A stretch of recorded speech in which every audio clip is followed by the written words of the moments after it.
back in the game. Back in the game.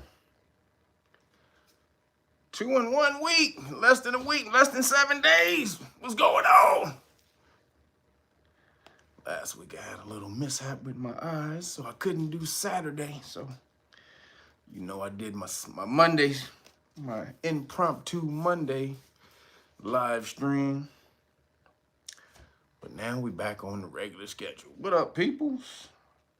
On this Saturn's Day, our regular day of gathering. What up, Immortal 9, Bro LY, Summer Breeze, Sunshine Bronze, Christopher Banks, Mrs. B, BYG, excuse me, Mac, Ruth Thompson, Toby Robinson, King Lemuel, what up, Spreadwell, Johnny West, I'm a G, me too, Chaz McFly, Jamal Lee, Sharky Dog, hold up, excuse me, Christopher Ellis, Profound Perspectives, Demetrius Gordon, Christopher Perkins, what up? Shay O'Dre, what up? I've been had it. That's a funny ass name. I've been had it. Yo Aqua, Hadwo L, Ronell Bay, was that Shalon Mitchell, Digital Vine LLC. That's just funny. He says, he said, I done had it. I've been at it. That's hilarious. What up to the peoples on this last day of May? The last day of May. Gemini in full-fledged Gemini's season. What up, Geminis, you crazy ass motherfucker? Y'all crazy as hell. What up, Hodges? What up, Roderick Roche? What's cracking? Brandon Terry? Kevin Wise? What's happening? What's happening to the people? What's happening? Man, it is so much stuff going on today. It's crazy, man. You think I can be like, all right, maybe I can take off a day, a week or something? It's some new, every single damn day. They do some crazy ass shit every single day. And I got to bring it to you. You know, I got to tell you about it. So, real quick, if you ordered anything, you should have got an email that your package is on the way. So, just sit back and wait for it. Appreciate you guys for supporting. If you ordered something this past week though, I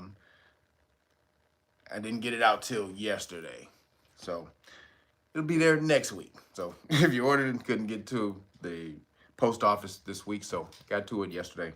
So if you ordered something, it will be to you by the end of this coming week. So just hold on, hold on. Don't be doing no demonic rituals against me until your stuff get there. Just give me another week. then you can do whatever you need to do. Then you can do your voodoo. But appreciate you for supporting. Anybody else you want to support? I just asked YouTube again, can I get back into the monetary program? They said, no, bitch, kick rocks. That's what their message came with. It was an email that said, YouTube says kick rocks. ... bitch. No, I'm just kidding. So if you want to support me, because YouTube won't let me back in, I'm going to keep asking them. But you got to go to realnagas.com. That's how you support, all right? The way to support me, realnagas.com. Order the Great Book of Melanin Research, the hard copy. This is a book. You got book 1, book 2. All right? These are 2 dope books. You can't get them anywhere else. This is the only place you can get this melanin research, because they shut it down after I got the books from the organization, the International Federation of Pigment Cell Societies. After I got this stuff from them, the files, it weren't even books. I made it into a book for you. It was only files that they had that they were selling. I bought the files and made it into a book for you. Really for me, but now you can have it. So I made it for me. Let's be real. I made that shit for me. That was 20 years ago. I ain't give a shit about none of you niggas. No, I'm just kidding. But I made this into a book, so now that you guys can get it, so go to realnagas.com, and this is all the melanin, the research they've been doing on your melanin for 120 years at this point, over 120 years.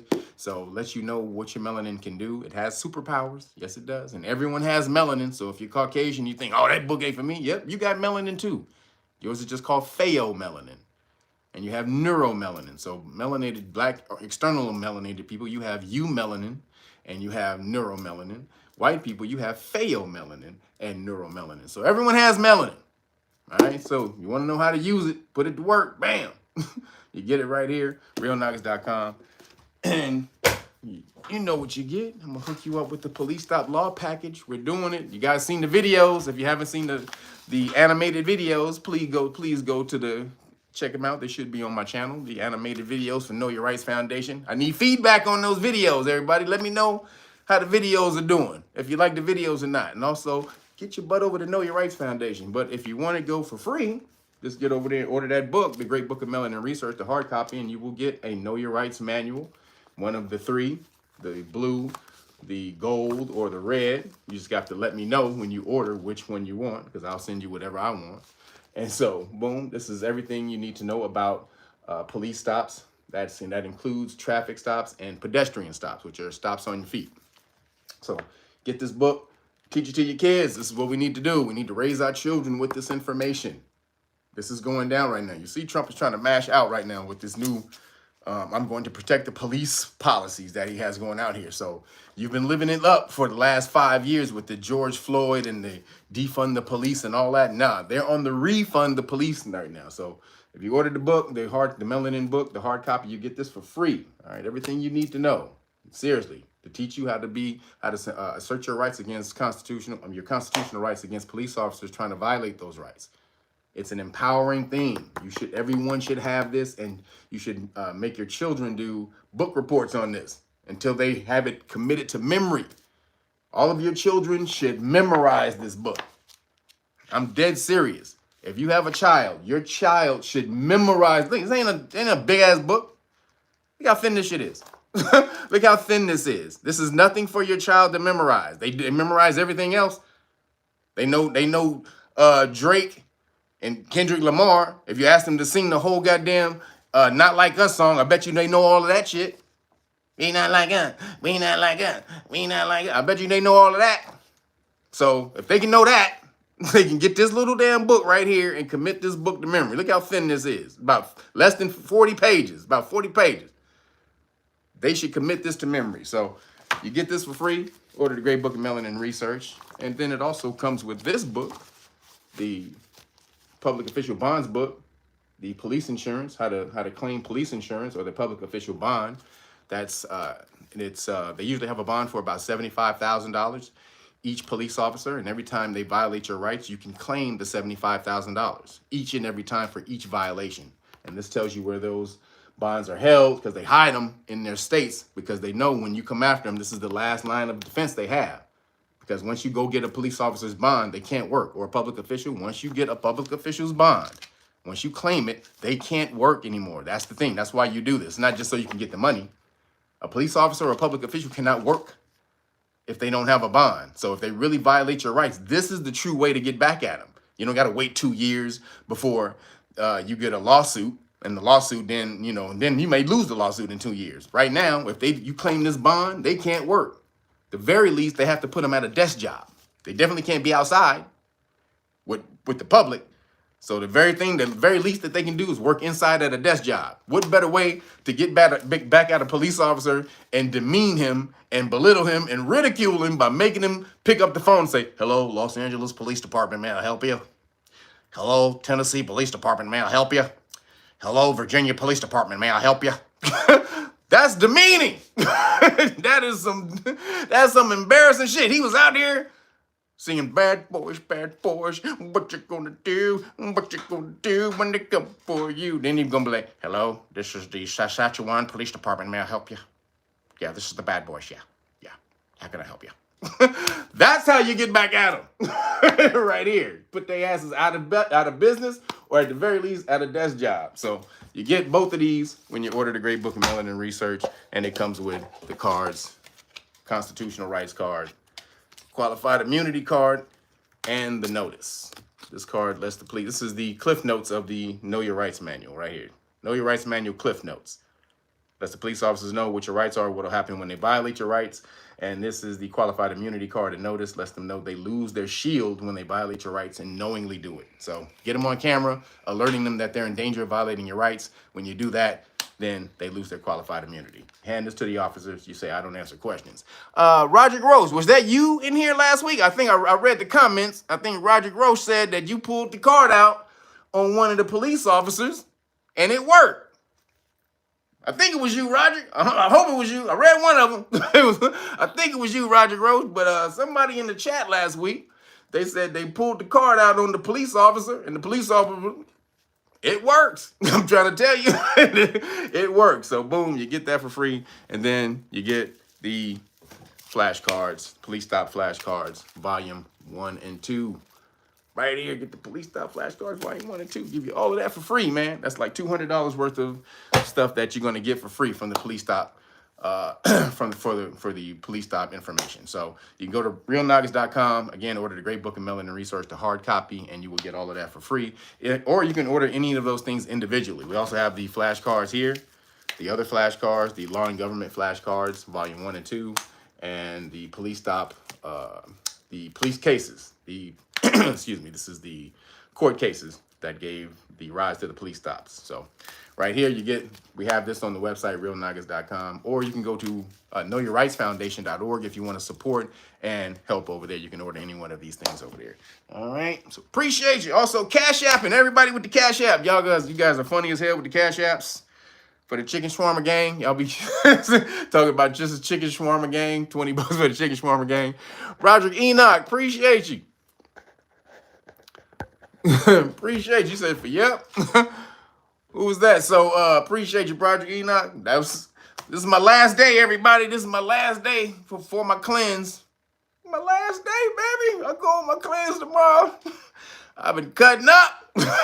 I've been cutting up this damn week. So you guys been sending me the Cash App. So I appreciate you guys for that. If you want to send me a Cash App for the donation for my last day of my before I go on my cleanse, or anything else, let's go to Cash App, Real Nagas, the number 9. All right, it's Cash App, Real Nagas, the number 9. All right. So appreciate you guys for sending those Cash Apps with your funny chicken shawarma gang, salmon gang. you guys with your messages are hilarious. I do get them and I read them and they're funny as hell. So appreciate you guys for when you send that. Also, if you want to learn the law even more, get into how to get your status back from the United States of America, Inc., the corporation that's turned you into an asset. They actually turned you into a corporation and then made you into an asset. So if you want to learn how to sever that contract with the corporation, United States of America, Inc., go to patreon.com/realnoggins, sign up to the highest level of the status class, one of the highest levels of the status class levels, and I will give you the paperwork that will free you for free. I will give you the paperwork for free if you can explain it. Okay, because the videos, once you sign up, the videos are there for you to watch at your leisure. Tells you all the materials that you need, so you can watch and learn at however long it takes you to learn that stuff. But when you hit me up and let me know that you're ready to take the test and show me that you know that stuff, you have to show me that you can understand everything within the paperwork, and then I will give it to you for free because I need this law army. I need this law army. We gonna get it. I don't care with you or without you. Then when we marching by you in the street, like Malcolm did with when they went to go get Brother Johnson, when they went to go get Brother Johnson and Malcolm X, when we marching past your ass in the street and it's a law army instead of the damn the Nation of Islam. You remember when they went to get Brother Johnson? They said, you got to leave now. They said, no, we need to see Brother Johnson. And so you need to leave. I said, no, I think you need to look outside the window right there. Remember, he looked out the window and all the FOI, the Fruit of Islam, they looked up at him with the hats. They be like, oh, shit, we in trouble. Yes, when you have an organization behind you, you're powerful. When you have a body behind you. And this is what the Know Your Rights Foundation is. So I need this law army. So get over to patreon.com/realnoggins. Take your status back. And join this law army. All right, everybody. Let's get into it. Man, it's hot as hell today. I'm sweating. Like, damn, 90 degrees, close to 90 degrees a day, y'all. I don't know how long we doing this. We gonna see. It's hot. Oh, real quick, Timmy Tight Top, please go call the homie Timmy Tight Top. Found me a couple of juices in the freezer. Boom. Hit up the homie Timmy Tight Top for the wee juice. This is the surprisingly sweet grapefruit, cantaloupe, and pear right here. Boom. This is the best juices that he had to do. All of them are dope, but this is the Jesus Christ of juices. And then we have the Mango Mania. This is mango, orange, banana, and apple. Mango, orange, banana, and apple. Right here. So he has a bunch of these other juices, the watermelon juices, the green juices where you want to cleanse. I'm going to be hitting you up for the cleanse juices tomorrow. So hook me up, brother. So appreciate you, man. So if you want to get any of those juices, just hit him up at 323-776-2587, 323-776-2587. Tell him you saw it on Real Nagas, the live stream.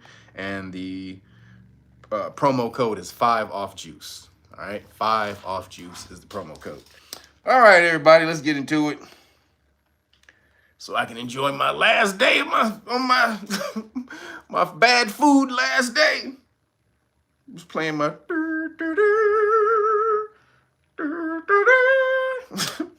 No, I like going on cleanses. But when you've been eating bad, man, I've been on my cookies for the last month. These cookies got me hooked, y'all. That's why I need to go on a cleanse. It's these cookies right here. Y'all ever had these? These are the Jesus Christ of cookies right here. It's just pure fudge chocolate cookies. Oh man, these are so damn good. And surprisingly low calorie, which is crazy. But I've been binging them, so when you eat a lot of them, though, the calories start to pile up on you. But even though they low calories, you binge on these. This is my last day. But no, I got to cleanse. Yeah, these are off the chain, Christopher Perkins. Trying to tell you, boy. They off the chain. Then I cook them a little extra, too. I put them in the oven a little for another 10 minutes because they don't know how to cook them damn cookies. They don't know. They don't cook them right. So you got to put them in the oven for another 10 minutes. Bake them for another 10 minutes. That's when they perfect.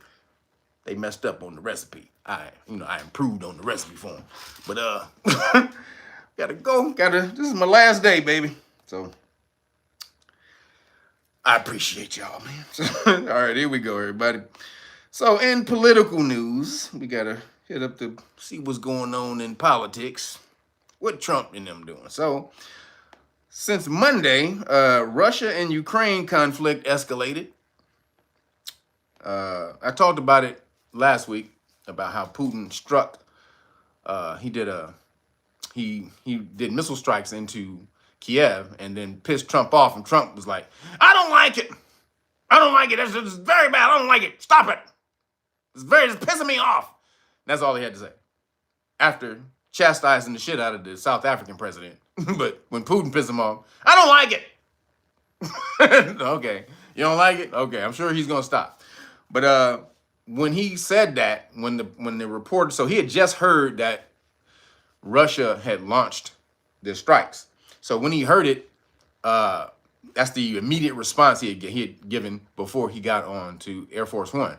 But then right after he said that, which you don't see in the other clips, is that a reporter told him, because it happened right after there was an assassination attempt on Pootie Tang. So, yo, Curtis Neal, appreciate you. Uncle Boosie from Chicago, thank you, brother. Appreciate you for the cash app. Again, everybody, YouTube said I couldn't get into the cash. They just literally, they sent me the email, I think it was yesterday. They said, "Nope. Kick rocks, bitch." They told me the EAD. So if you want to support, this is the only way to support me is through the avenues that I have for myself, and that's realnagas.com. Make sure you buy some merch there. The books, the Great Book of Melanin Research, and you get all the police stop law stuff for free. Or just hit the Cash App, Real Nagas, the number 9, or go to patreon.com and sign up for one of the status classes. So that's the way you support. Appreciate you guys. So, but Trump didn't know there was, he said Vladimir Pootie Tang. That's funny. But yeah, that's my name for him, Pootie Tang. But he didn't know that there was an assassination attempt on Pootie Tang when he said that. So when he said this, did you know that there was an assassination attempt, that they said that Putin says the reason he retaliated or he struck Kiev because there was an assassination attempt on him. And he said, well, I hadn't heard that. I hadn't heard that. So then it came out that people were saying they're holding information from Trump. Because why wouldn't Trump know that an assassination attempt had just happened on Putin? Why wouldn't he know that? Because then you just start talking crazy, like Putin didn't have a right to strike back. But you're supposed to be initiating this peace or, you know, engineering this peace between the two. And then what happened was they said it was saying it was Ukraine who struck him, but it was actually NATO who helped, assisted, really. So they struck and they tried to assassinate Putin. And Putin was pissed. Pootie Tang got pissed. And then nigga said, fuck all y'all bitches. And then he just started launching strikes left and right. And then Trump didn't hear that. And then that's when he just, I don't like it. What's wrong with him? I've known this man a long time. What's wrong with him? He's gone mad. No, he ain't go mad. They just tried to kill him, fool. Now, why didn't Trump hear that? They said that people are holding information from him. And the reason that he didn't hear it, because they were they're holding information from Trump. There's some bad people in his administration. They're holding information. He has to vet it, everything. No, that ain't what happened. What happened was Trump decided to he stopped taking the CIA briefings. So, you know, the CIA, the intelligence committee, and what's her name? Tulsi Gabbard, she has the, you know, Department of, you know, Intelligence, but there's a committee who's in charge of giving Trump's briefings every day. Like Suzanne, what's her name? Suzanne Rice. She was on the committee or whatever. So Trump, he fired all of them. He just fired everybody on the committee, told everybody on the committee to kick rocks. Basically, he's just like, y'all niggas can all kick rocks. He fired everybody because he said that he don't believe that he could he can trust the information that they give. Because they feed him all bad information, and he don't know what's good information, he don't know what's bad information, and will have him act out of turn, and then, you know, give him all this type of backlash with the rest of the world and America. So he's like, fuck it, I'm just firing everybody, I can't trust y'all. But the briefings, a lot of the times, the briefings were real. And so one of those briefings would have been that NATO tried to assassinate, or there was an assassination, at the very least, one of the briefings would have been there was an assassination attempt on Putin, and that's why he tried to shoot back. And that's why he had to shoot back. But he said, I'm putting cases on all you bitches. And that's what Putin did. And he launched a hell of a drone strike. He just started drone striking all of them, like just in Kiev. So again, Trump, this is all Trump's fault though. If you stop taking all the CIA briefings, how the hell are you supposed to know what's going on? And then you're going to jump mad at everybody, but you are denying information. You can't do that. Just vet the information. Take the information in and just have people vet the information. People that you trust, vet the information. So because he fired Suzanne Rice, and she's been there for like 20-something years. She's been in the intelligence committee. He fired her. That was Obama. She was there when Obama got there, but Obama had gave her another job, but she been there forever, and he fired her ass. He said, kick rocks, bitch. And but again, there's some karma. There's cause and effect. So when you did that, you then negated yourself information that would help you. So that's what he get. You can't, you know what I'm saying? Again, there's a cause and effect to everything. Now you're right. You're right not to trust all those people. But then when you say that, then you don't trust anybody, then you're going to miss out on some shit. So him and Putin is then he found out, now he calmed his rhetoric down against Putin after he found out about the assassination. So they asked him about it again, I think yesterday, and he calmed his rhetoric down. He was like, he struck Kiev. It really didn't, I really didn't like it. But, we're really trying to bring an end to the war, and we're going to see what happens. So he had to pull it back because he started talking shit. Like Putin was like, you goddamn right I had a right to shoot these bitches. Like, nigga, you better use, I'm putting cases on all you bitches. Shoe program. Nigga, he went straight Denzel from Training Day. That nigga went straight Denzel from Training Day on him.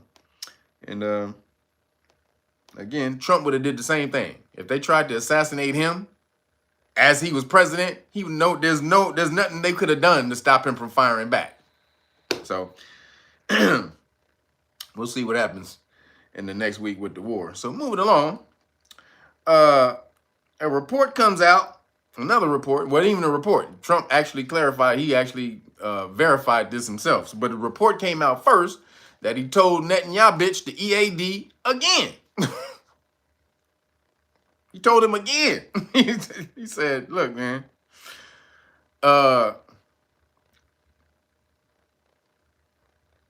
he told him EAD again. Why did he tell him to do that? Because NetanyahBitch is seriously trying to engineer Trump to, yo, Brett Watson, appreciate you. He says, trauma before the cleanse fund. Thank you, brother. He says, shawarma, hey, man, I'm going to try to do all of it tonight. Turkey, burger, shawarma, all of it. Because then tomorrow is sad. This is a sad 30 days after that. But no, it's going to be good. My body likes when I cleanse. But, so NetanyahBitch is really trying to engineer Trump to go after Iran. He really wants Trump to go after Iran. And he's trying to do sneakily, because he was going to do it. He was going to strike Iran. And Trump said, don't do it. You fucking up, man. So that's what he got on the phone. This is right after the two people got killed in DC. You know, Trump hadn't talked to him for a while. So he had to finally get on the phone and say, yo, you have our condolences. We condemn anti-Semitism, blah, blah, blah, blah, blah. He had to get on the phone and tell NetanyahBitch that shit, right? So then NetanyahBitch used that as an opportunity. Hey, man, I need you still gonna take out Iran, right? Fuck them two motherfuckers that got killed. Nigga, fuck that shit. Hey, you still fucking with you taking out Iran, right? And Trump was like, bitch, no. He said no, motherfucker. What he tell him? There's a quote. Trump told him, I'm not about to go to war for you. That's what he told NetanyahBitch. Hey, shout out Trump. He told NetanyahBitch to kick rocks. I'm not about to go to war for you. Hey, man. Usually New Khazaria has America's balls in a vice. Trump is slowly trying to pry the fingers. Nigga got him gripped. Israel got him gripped like this. Trump is trying to, no. We still have you. We still have you in America. We have you. And Trump, and then motherfucking, that grip Israel got him in the balls is hardcore, boy. It's like a fucking talon grip. It's like the fucking pterodactyl. That motherfucker's like, we have you, Mr. Trump. We have you, sir. We have you. Go shoot Iran. Go kill Iran. Go kill them for us. He's like, no, I don't really. You're gripping a little too tight, NetanyahBitch. Can you loosen up? No. Not until you go shoot Iran. We need you to shoot Iran. Then we may listen. We may loosen a little bit. We may loosen a little. But not a lot. Nigga, it's going down. NetanyahBitch. You know Netanyahu don't got no goddamn plan. He just needs to stay in power because when he loses power, they're gonna do an investigation on his ass. 75% of the people on there want this nigga gone. So as soon as he does, the Kung Fu grip, the Kung Fu death grip. That motherfucker got the eagle talon log. If you seen the Kung Fu movie, the eagle talon grip, that shit is like bam.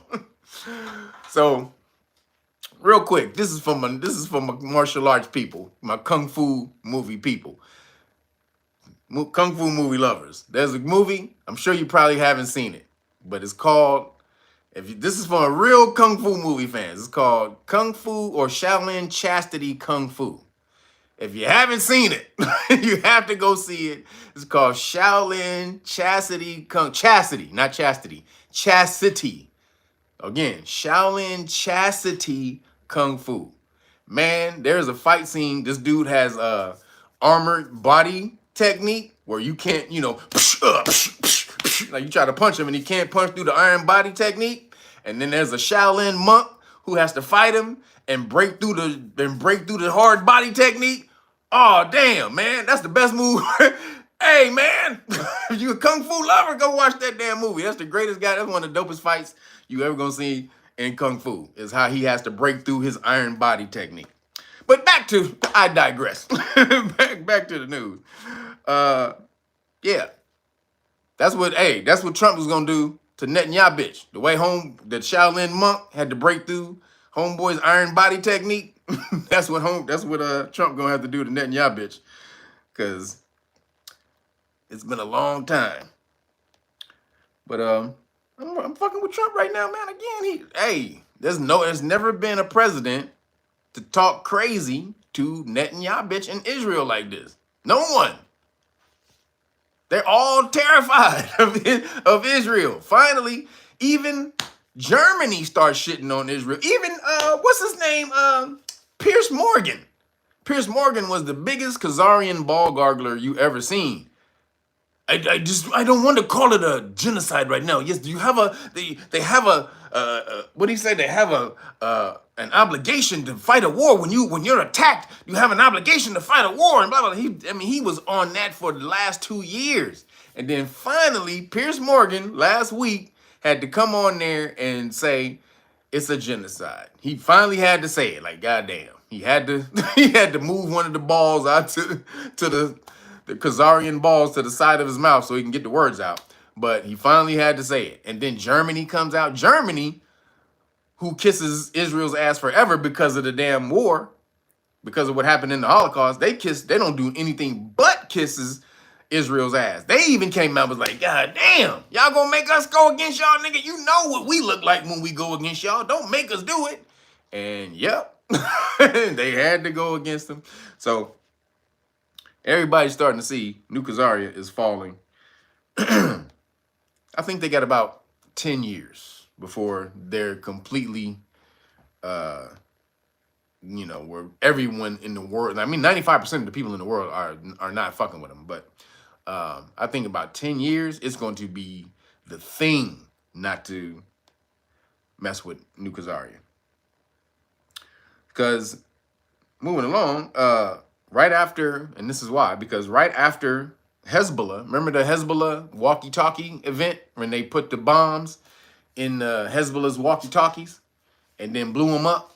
They just set the signal and anybody who had a walkie-talkie sitting on them or one of these little pagers or whatever, it exploded. So that plan, that walkie-talkie plan, Netanyahu said took 10 years. It was a 10-year plan in the making. Thank you, Junior Harris, for taking your shoes off. Everybody take your shoes off. That means hit the like button. Y'all know what's up.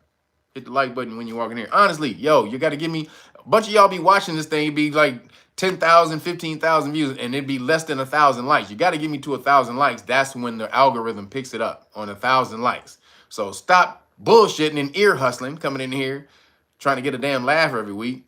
Because I'm not doing this to make you laugh. I'm doing this to bring you information.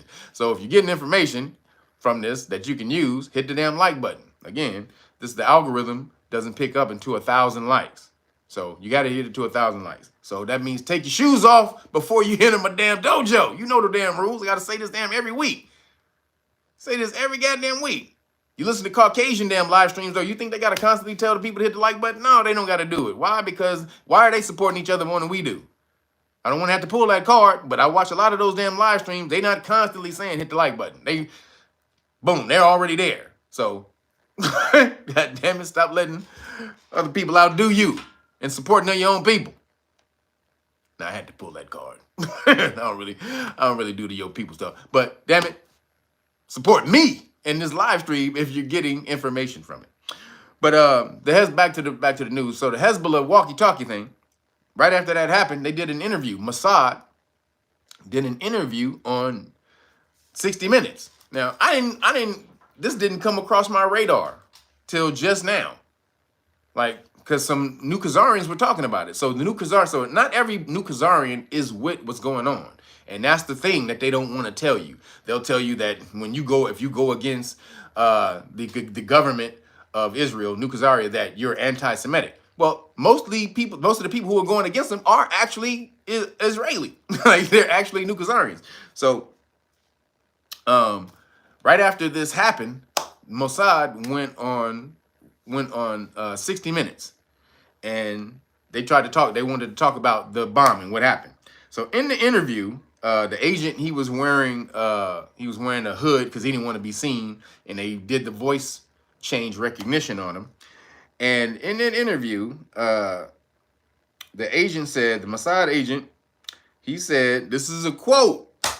Now, everybody wants to say, well, it's a conspiracy theory when you say the Jews run everything and blah, blah, blah. All right, it's a conspiracy theory, right? All right, yeah.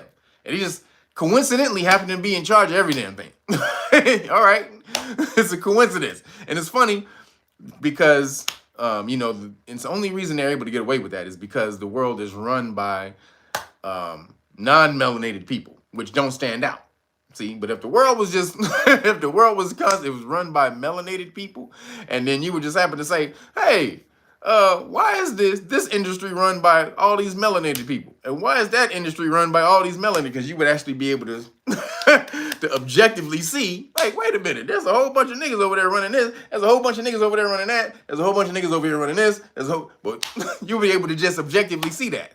But if we do that with Khazarians, because they're not, you know, they're not objectively just Khazarian, they're considered Caucasian, you just can't place them and be like, why is a bunch of Jews over there running the movie industry? Why is a bunch of Jews over there running the banking industry? Why is a bunch of Jews running this industry? Why is a bunch of Jews running the law industry? Why is a bunch? So you can't point that out.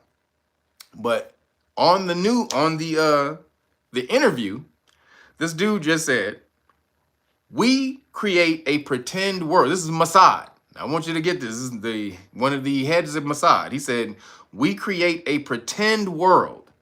We are a global production company. We write the screenplay. We're the directors, actors, and producers. The world is our stage. Go look up that damn interview with 60 Minutes. It's on YouTube. Again, let me read you the quote of what Mossad said. This is New Khazarian, Israel, what he said. And remember, it's a conspiracy theory for you to think this, right? But this is what he said. We create a pretend world. We are a global production company. We write the screenplay. We're the directors, actors, and producers. The world is our stage. That's the direct quote, literally verbatim, what he said. But no, New Khazarians don't run everything. No, that's a conspiracy theory. You're racist. You're anti-Semitic. Oh, isn't that bullshit, right? Well, they just told you. We run the damn world. We create a fake bullshit world that you think is real. It's a stage where the actors, producers, we do everything. You niggas are just playing in it, watching. What the fuck is going on? So there's no bigger sign than that to tell you who's running the world. They told you they self. So there it is. So again, he said they are masters at creating. Oh, this is the other thing he said. They're masters at creating shell companies. So this is how they did it, because they asked them, how did you get the Hezbollah to buy the pagers? And they said, we created a bunch of shell companies. So nobody, you couldn't tell who was behind the company. So he said, we are the masters at creating, we're masters at creating shell companies upon shell companies that you can never find who's behind them. So this is how they run things in the world. They just create shell company after shell company after shell company. And so there are 4 companies back behind them, and you have no idea who's running this shit. They create shell company, non-profit, non-governmental organization, all of this crap. They just create these things and they run the world behind the scenes through these organizations. And he said that on 60 Minutes. So now you know why the world is Khazarian ball gargling. So moving along, a federal court halted Trump's tariffs. They told there was a three-panel bench. They all came to the conclusion. They all agreed 3-0. They said that the Trump's tariffs. So usually tariffs are in the power of Congress. So Congress has the power to negotiate the tariffs, right? That's within the Congress's powers, unless there's a national emergency and the president can then implement tariffs, which is crazy to me because the president's job, the executive branch's job, other than executing the laws that the Congress comes up with, is dealing with external governments or disputes between internal states. That's the federal government's job, to deal with external governments, foreign governments, and disputes with state and disputes within the state. That's what they were created for. So the judges halted the tariffs. They said, no, you can't do that. That's Congress's job, which is crazy because he's been killing it, even though they think the tariff thing is some bullshit and he's just haphazardly doing it. He's actually killing it. So they halted the tariffs. So he immediately filed for an appeal, and the appeals court lifted the injunction the next day, like within hours. Again, these judges are trying to do some crazy ass shit. They're trying to take over. You're having a battle. You don't see it. It's going on behind the scenes right now.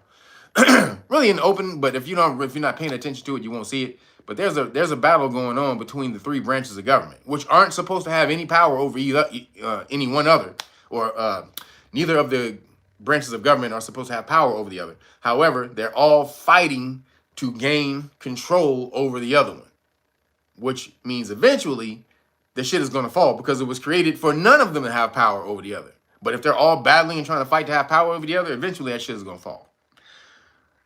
So just real quick, so how the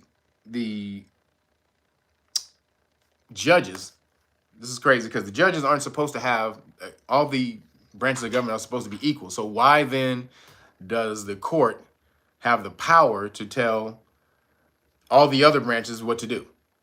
Because if a court rules something, then all the other branches have to abide by it, right? But if all of the branches are equal, why do the other branches have to do what the judicial branch says? If they're just supposed to interpret law, they're not supposed to, they don't have any power to tell you, to order you to do anything. That's not what the Constitution says. They says they interpret the law. So why then can the court tell other branches what to do? Well, that's because in Marbury v. Madison, this is the first case that the Supreme Court ruled on, Marbury v. Madison, they ruled and gave themselves the power of judicial review, meaning anything that deals with the federal government, any actions that deal with the federal government, we have the right to review those actions.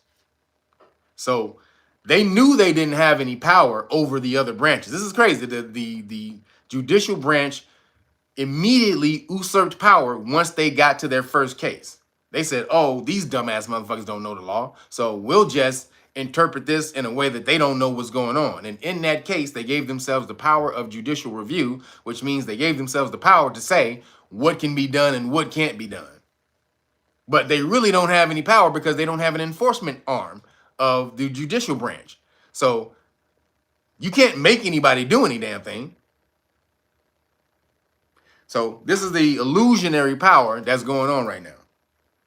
And they're battling it out.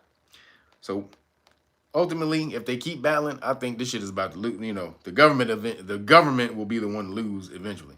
So, but for right now, Trump won on the tariffs. And then did you see when he got in there, when he got into the office yesterday, they said,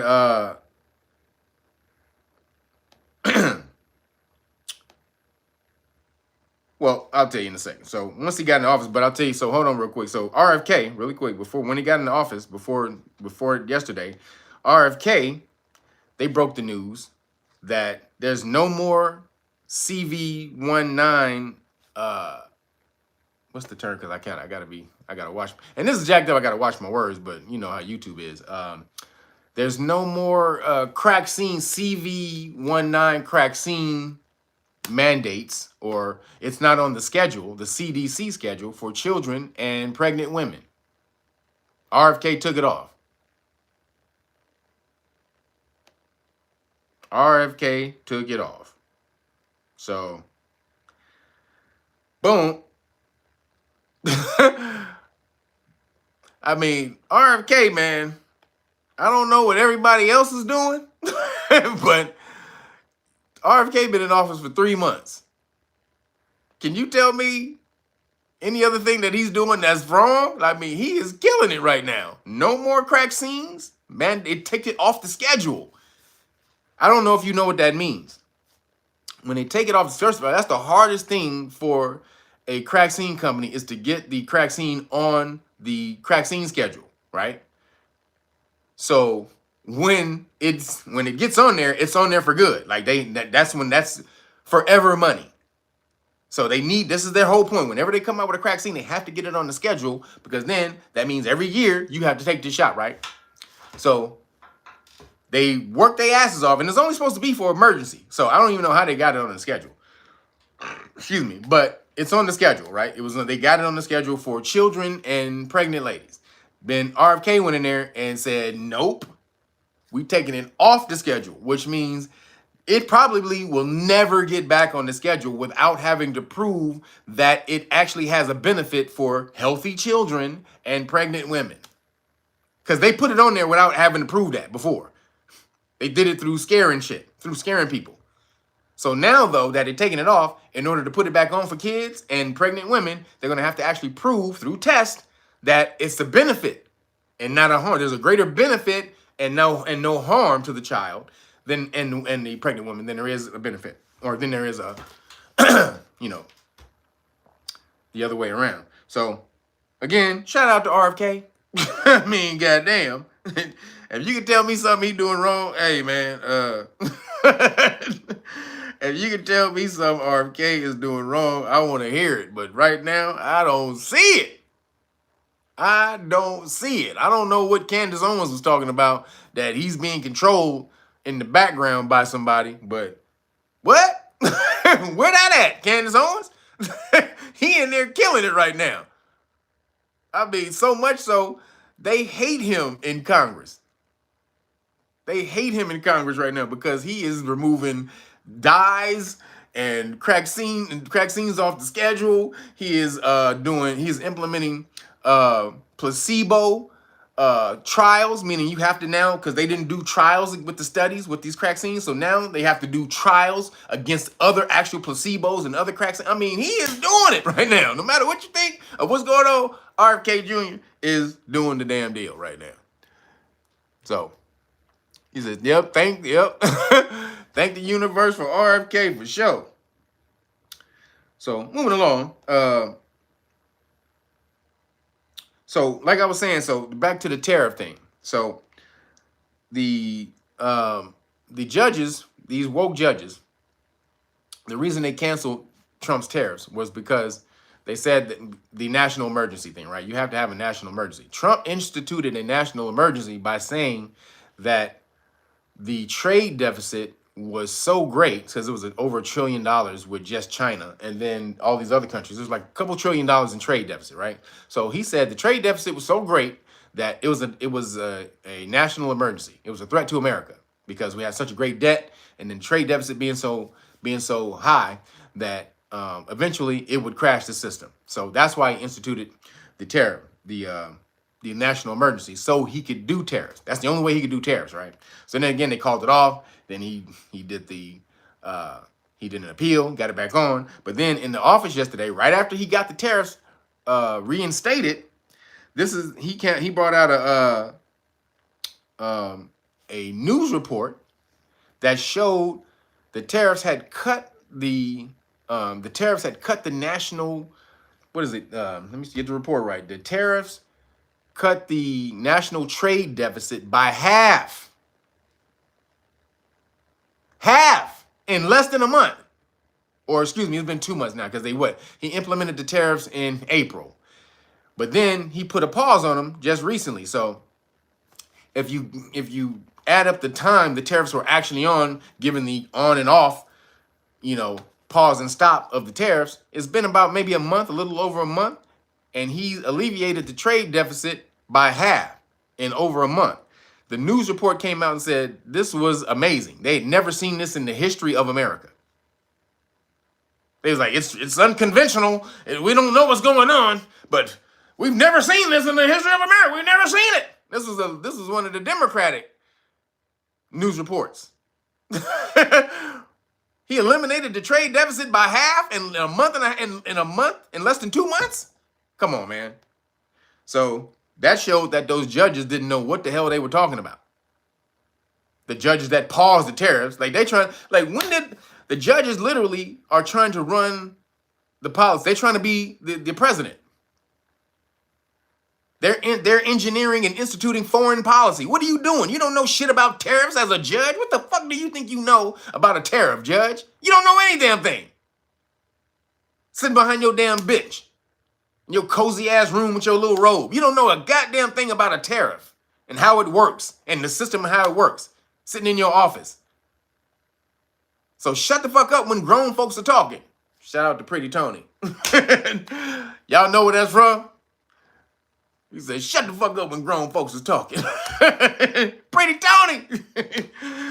So that's what Trump need to tell the judges. You need to you need to kick rocks.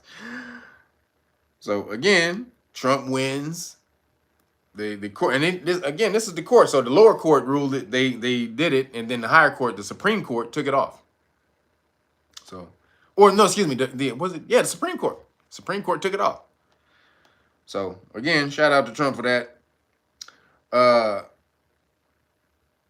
Now, the Democrats, they want Trump to. This is the thing about why Trump won't just disobey the judiciary, because if he does, if he disobeys the judiciary, they're going to institute a impeachment thing against him, right? Which is nothing, because if it was the Democrats who ran the House, it would mean something. But the Democrats don't run anything. So right now he can actually just disobey the court. But if he disobeys the court, it's going to look bad publicly, like he's a dictator. So that's why he doesn't want to do it. But also because, again, the Democrats want to impeach him, but that shit won't go anywhere unless the Democrats win the midterm, because that's when they'll impeach him. They'll wait and see if they win the midterm, and if they win the midterm and gain the House or the Senate, then really the House has to impeach him. So if they gain the House and the midterms, they'll impeach him. So that's why there's a whole bunch of bullshit going on behind the scenes. But Trump is winning right now, and it means America's winning. So keep it going, Trump. Everything other than the Khazarian ball gargling, which seems to be coming to an end. So let's see what's happening on that. Moving along, we got to talk about the Democratic Party. We got to talk about the Democrats. Hold on.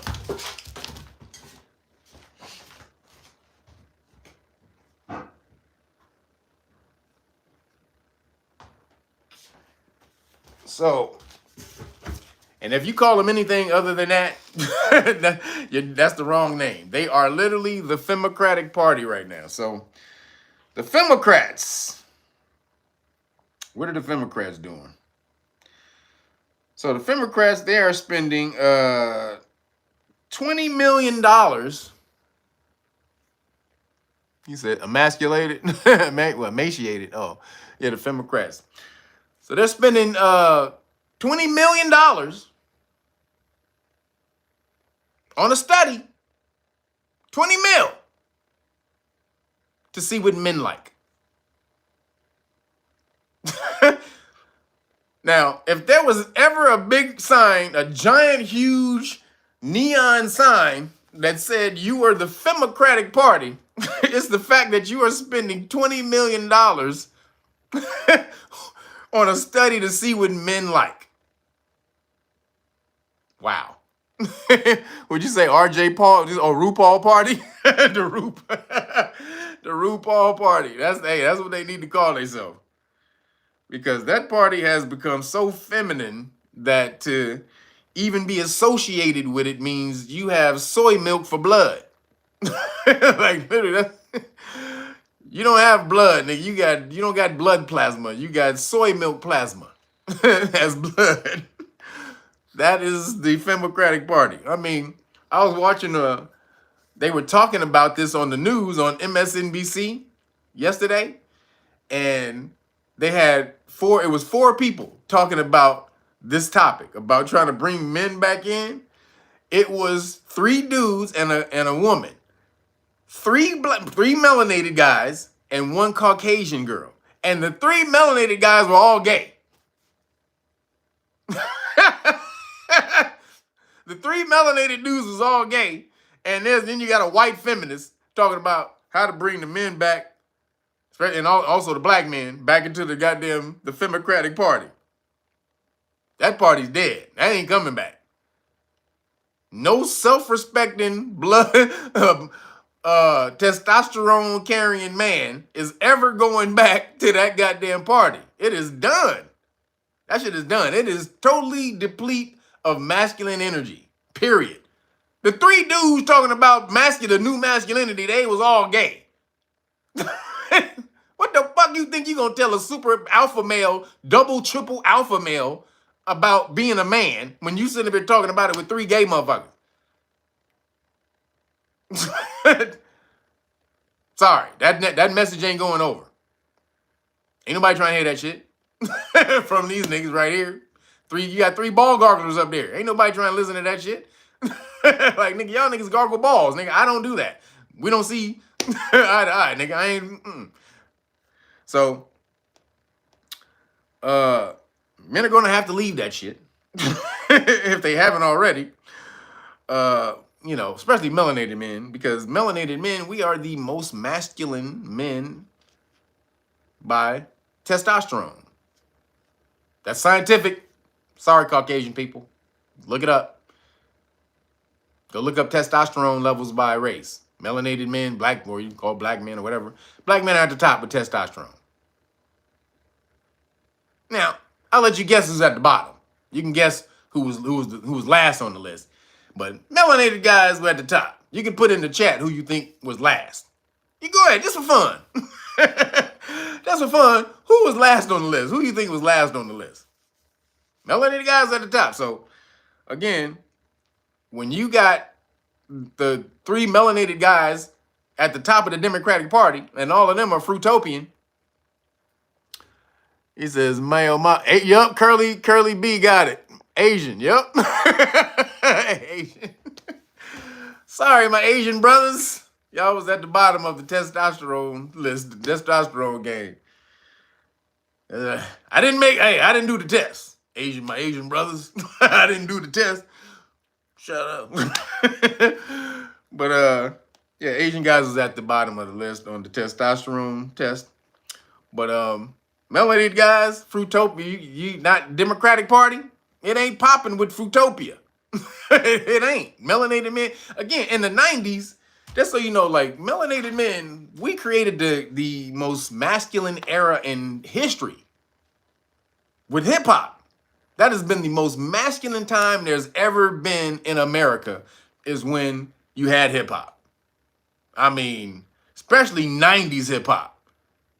I mean, there was no greater time when you had alpha males rolling around here talking, Chris Boy, wanting to smack the shit out of people, than when you had 90s rap. It was off the chain. And it made everybody in the world want to be a hood gangster. Think about that. That rap in the 90s rap, it traveled so far around the world. Everybody in the world wanted to be some type of hood gangster. At the very least, you wanted to be a hardcore rapper. So again, that was the testosterone coming out in that rap. Wu-Tang. Wu-Tang was hard as hell. Wu-Tang Clan ain't nothing to fuck with. Wu-Tang Clan ain't nothing to fuck. Come on, man. So, you think Wu-Tang Clan is gonna be a part of the Democratic Party? Like, got melanated guys like Wu-Tang Clan and all that, and all the brothers, the melanated hardcore brothers, who was supposedly Democrats, yeah, ghetto boys and all these gangster cats. This was who we were. Now, you got at the top of the party, you got Fruitopia. And you think that melanated men are going to be attracted to that shit? They go back to that? Hell no. That's a rapola for the Democratic Party. Them niggas is done. He said white boys wanted to be, hell yeah, white boys wanted to be in Wu-Tang. Crazy. I mean, so damn, Wu-Tang became a religion. That's how hardcore Wu-Tang was. Wu-Tang, let me tell you about a story once. So Raekwon was talking about one time he was overseas in like, I forgot, some Asian country, right? Where they had like these Hare Krishna people and stuff like that, right? So he gets off the plane in the airport and they walking out and they see some Hare Krishna cats, right? It was like some, if you don't know who the Hare Krishna cats are, they the bald head cats with the robes. They look like Shaolin monks and shit. So he walks out and he said he saw a dude with Wu-Tang tattooed on his face. He had a Wu-Tang tattoo on his face. And he walked right past Raekwon and didn't know who the fuck he was. He got a Wu-Tang tattoo on his goddamn face and didn't even know who Wu-Tang was. That's how powerful their music is. The energy of their music is. It ain't even about them. It's about the energy of their music. It created a goddamn religion. Especially for men, hardcore gangster men who will slap the shit out of you if you say wrong, if you look at them wrong. You make one eye cross-eyed, they smack shit out of you. So, my thing is, I say, we need a masculine revolution. We need a masculine revolution, y'all. Because Fruitopia has gotten out of control. It has gotten out of control. And it's gotten out of control because they have guilted masculine men into not saying nothing. When usually a masculine man would say, bitch, shut your bitch ass up, fool. Like, this is what would happen, really, if people start talking crazy. Masculine man, especially double, triple alphas, they ain't taking that bullshit. So it happened because of the Me Too movement.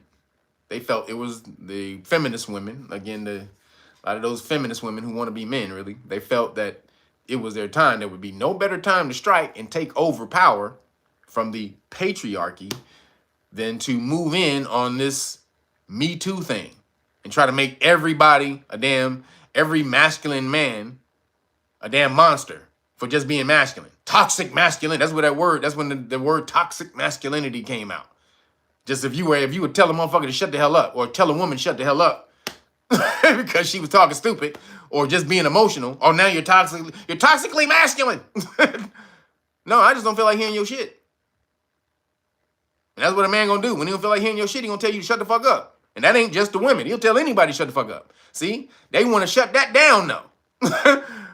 Because you know why? Those women can't take over power if masculine men were allowed to be masculine.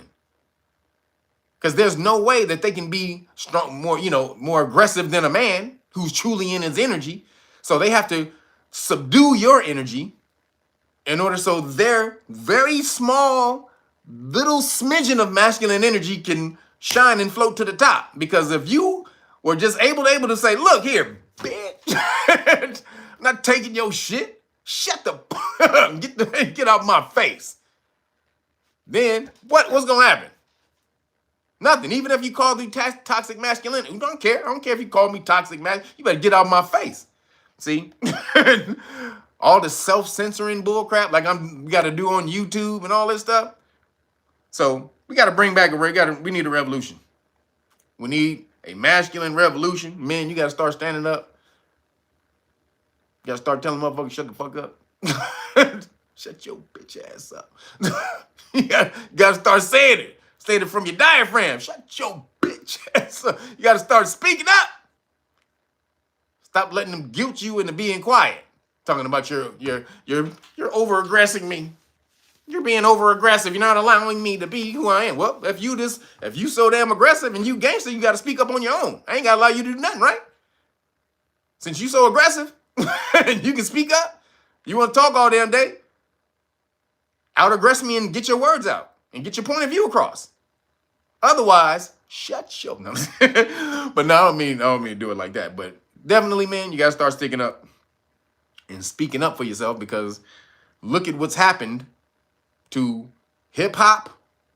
Look at what's happened to basketball. All of this shit is fruitopian. It's nowhere near as masculine as it was in the 90s and early 2000s. You can take any of our stuff in the culture. Hip hop, especially, these are the main things that we had in our culture, was hip hop and sports.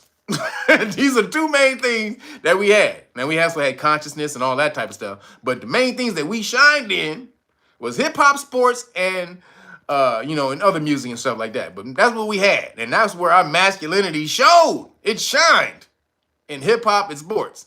And if you see all these damn fruitopian cats who are rapping now and playing sports now, it is insane. It is a total devolution of masculinity. And so I'm pushing for a masculine revolution. We need it. You need to start speaking up, because the world needs strong masculine men. When you don't have strong masculine men, the world falls into chaos, disorder. Men are about problem solving, logic, getting the job done, these type of things. Fucking, what is it? Innovation. Dreaming up things, dreaming up impossible things and going out and doing that shit. Men do that. That's the men who climb up to a goddamn top of a damn, on top of a building and jump the fuck off without any goddamn regard for their safety or life. You know what you need? That's what builds things. That's what creates worlds. Not safety, not worrying about, am I going to be alive after I do this? Oh, what's going to happen to me? No, men be like, fuck that. I don't give a shit. I'm about to go out there and explore whatever's out there. If I die, fuck it. If I create a whole new world, then it was meant to be. That's masculinity. So we need that revolution back, or we need to create a revolution, because Fruitopia is absolutely trying to take over. Sorry, the Democratic Party, you're over. There definitely needs to be a new party, and melanated men, if you were in that party, you need to start thinking about your own party to create. Get the hell out of that shit. So, moving along, in Skittle news, a shocking moment when a transformer mob surrounds a Christian mother and her baby as left-wing riots hit Seattle. So some Christians were trying to hold a rally, just a Christian rally, and the Transformers activists, they thought, oh, we should go and disrupt this rally and promote our bullshit. Like, the Christians can't just motherfucking celebrate Christianity, huh? Without it being a statement on your lifestyle. No, we got to tear down all Christianity because Christianity, it hates our lifestyle. So we gotta be out there protesting. Like, why can't you just go do your shit and let them do their shit? That makes no goddamn sense. Now, again, to me, these are two groups dealing with delusion. Honestly, if you Christian, sorry, you're dealing with delusion. Ain't no damn space alien out there playing Xbox with the universe. But if you want to believe in that, that's way I'll fuck with you on that before the all the Transformer stuff. So again, they got to the rally, went crazy. So it says Christian activists with Mayday USA today, or Mayday USA, had organized an event outside of Seattle City Hall on Tuesday with trans groups counter-protesting their appearance in the city. One shocking clip captured by Cam Higbee with Today America has emerged from the protest showing a woman with her 3 children, one of whom is a baby, trying to get through the mob. She appears to be with her with her partner, who is holding the hand of one of the kids as she holds the baby, while counter-protesters shout and point at him. So basically, they just Christians trying to be there being Christian. They're not talking against. So this wasn't a Christian rally against, against the LGBT and all that. It wasn't. They was just celebrating God. It was just Christianity trying to celebrate Christianity. So they showed up to protest Christians and start mobbing them. You're evil. You're this and that. Blah blah blah. You're blah, blah, blah, just going crazy, shouting in these people's face. Then mob them and start smashing up on the kids. This is where they think protest and your ideology is supposed to do. This is the definition of what they call activism today. It's just harassment and chaos. I don't know where the hell they think this is supposed to go, though, because it says, as cops moved in to separate the family, one person can be heard shouting, "Get the kid out of here." Another man can be seen pointing at the family and the officers as he shouts, "You mother effers are instigating," as the clip ends. 8 people were arrested and 2 groups clashed on Tuesday, following a similar incident over the weekend, which led to the arrest of 23 others in the nearby park. So again, you got 2 super delusional groups. You said the gay Crips. That's exactly what this is. He said the gay Crips, the Grips. This is the Grips. Said the gay Grips, the Grips.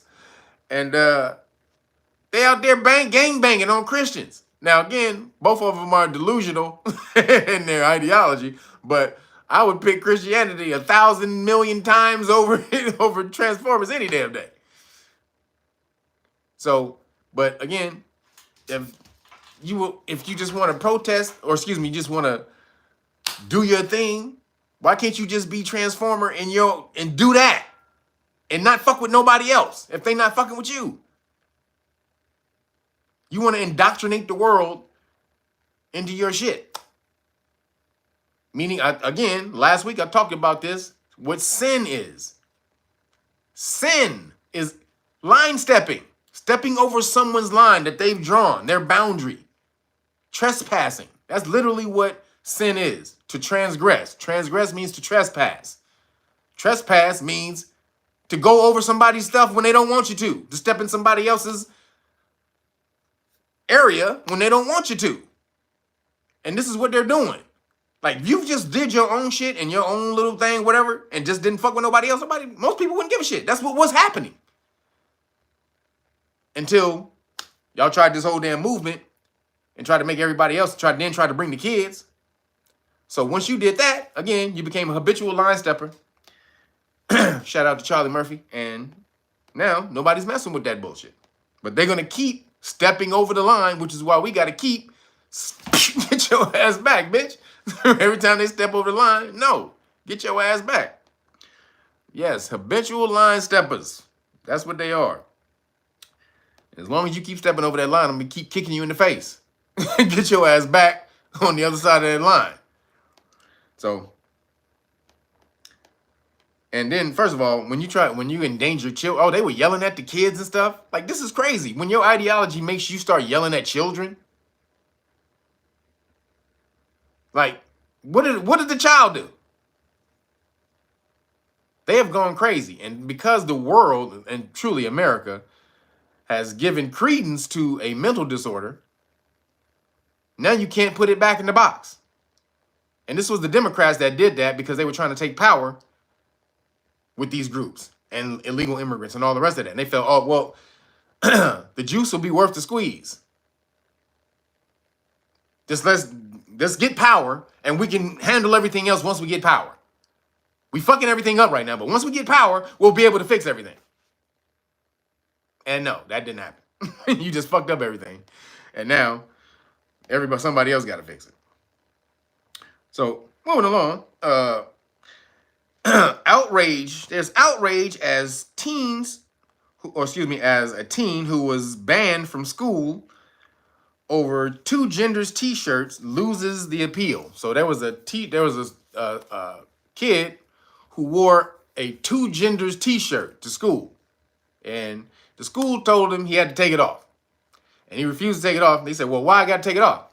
He said, "Because it hurt the feelings of the other Transformer students at the school. It hurt their feelings." So they can have an ideology, but he can't. They can wear their ideology to school, but he can't. When did one person's ideology become greater than the others? And so he took it to court. He lost. He appealed it. He lost. And then they tried to send it to the Supreme Court. And the Supreme Court wouldn't look at it. They refused to review the case, which means the appeal decision wins. That means that school can now control the students' free speech. The Transformers can say whatever the fuck they want in school, but if you against that, you can't say anything. They're literally suppressing the free speech of probably half the school. More, I would probably say 60%, 70% of the school is not Fruitopian. It should be more, but I'm being cautious here. It should be about 70-something% of the school is probably non-Fruitopian. But they don't have any rights to say so. So we're going to make the majority feel uncomfortable for the minority in school. Again, man, if you have your child in school, you are stupid. Sorry. Sorry. If you got your child in public school, you are full of you with the bullshit. Figure it out, man. Get them goddamn kids out of public school. First of all, public schools are falling anyway. They're going to the wayside. Anything that you can learn in a public school, you can learn on YouTube. And better. Without the goddamn personal, ideology of the teacher getting in. So this is where schools are going to be in the next 10 to 20 years anyway. So I would say start now and get your goddamn kids out of school, especially in that school. So it was the Supreme Court declined to hear Liam Morrison's appeal, upholding a district court's decision siding with Nichols Middle School in, Middleborough, Massachusetts. This is Massachusetts. Middleborough, Massachusetts, a suburb outside of Boston. The First Circuit ruled that the school had the right to prohibit students' viewpoints if they were harmful, citing that the message was offensive to Transformer students. Justice Clarence Thomas and Samuel Alito dissented, with Alito writing that the case presents an issue of great importance to our nation's youth.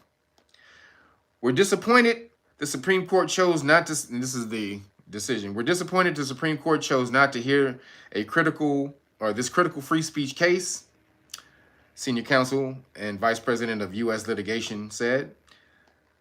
Students don't lose their free speech rights the moment they walk into a school. Schools can't suppress students' views they disagree with.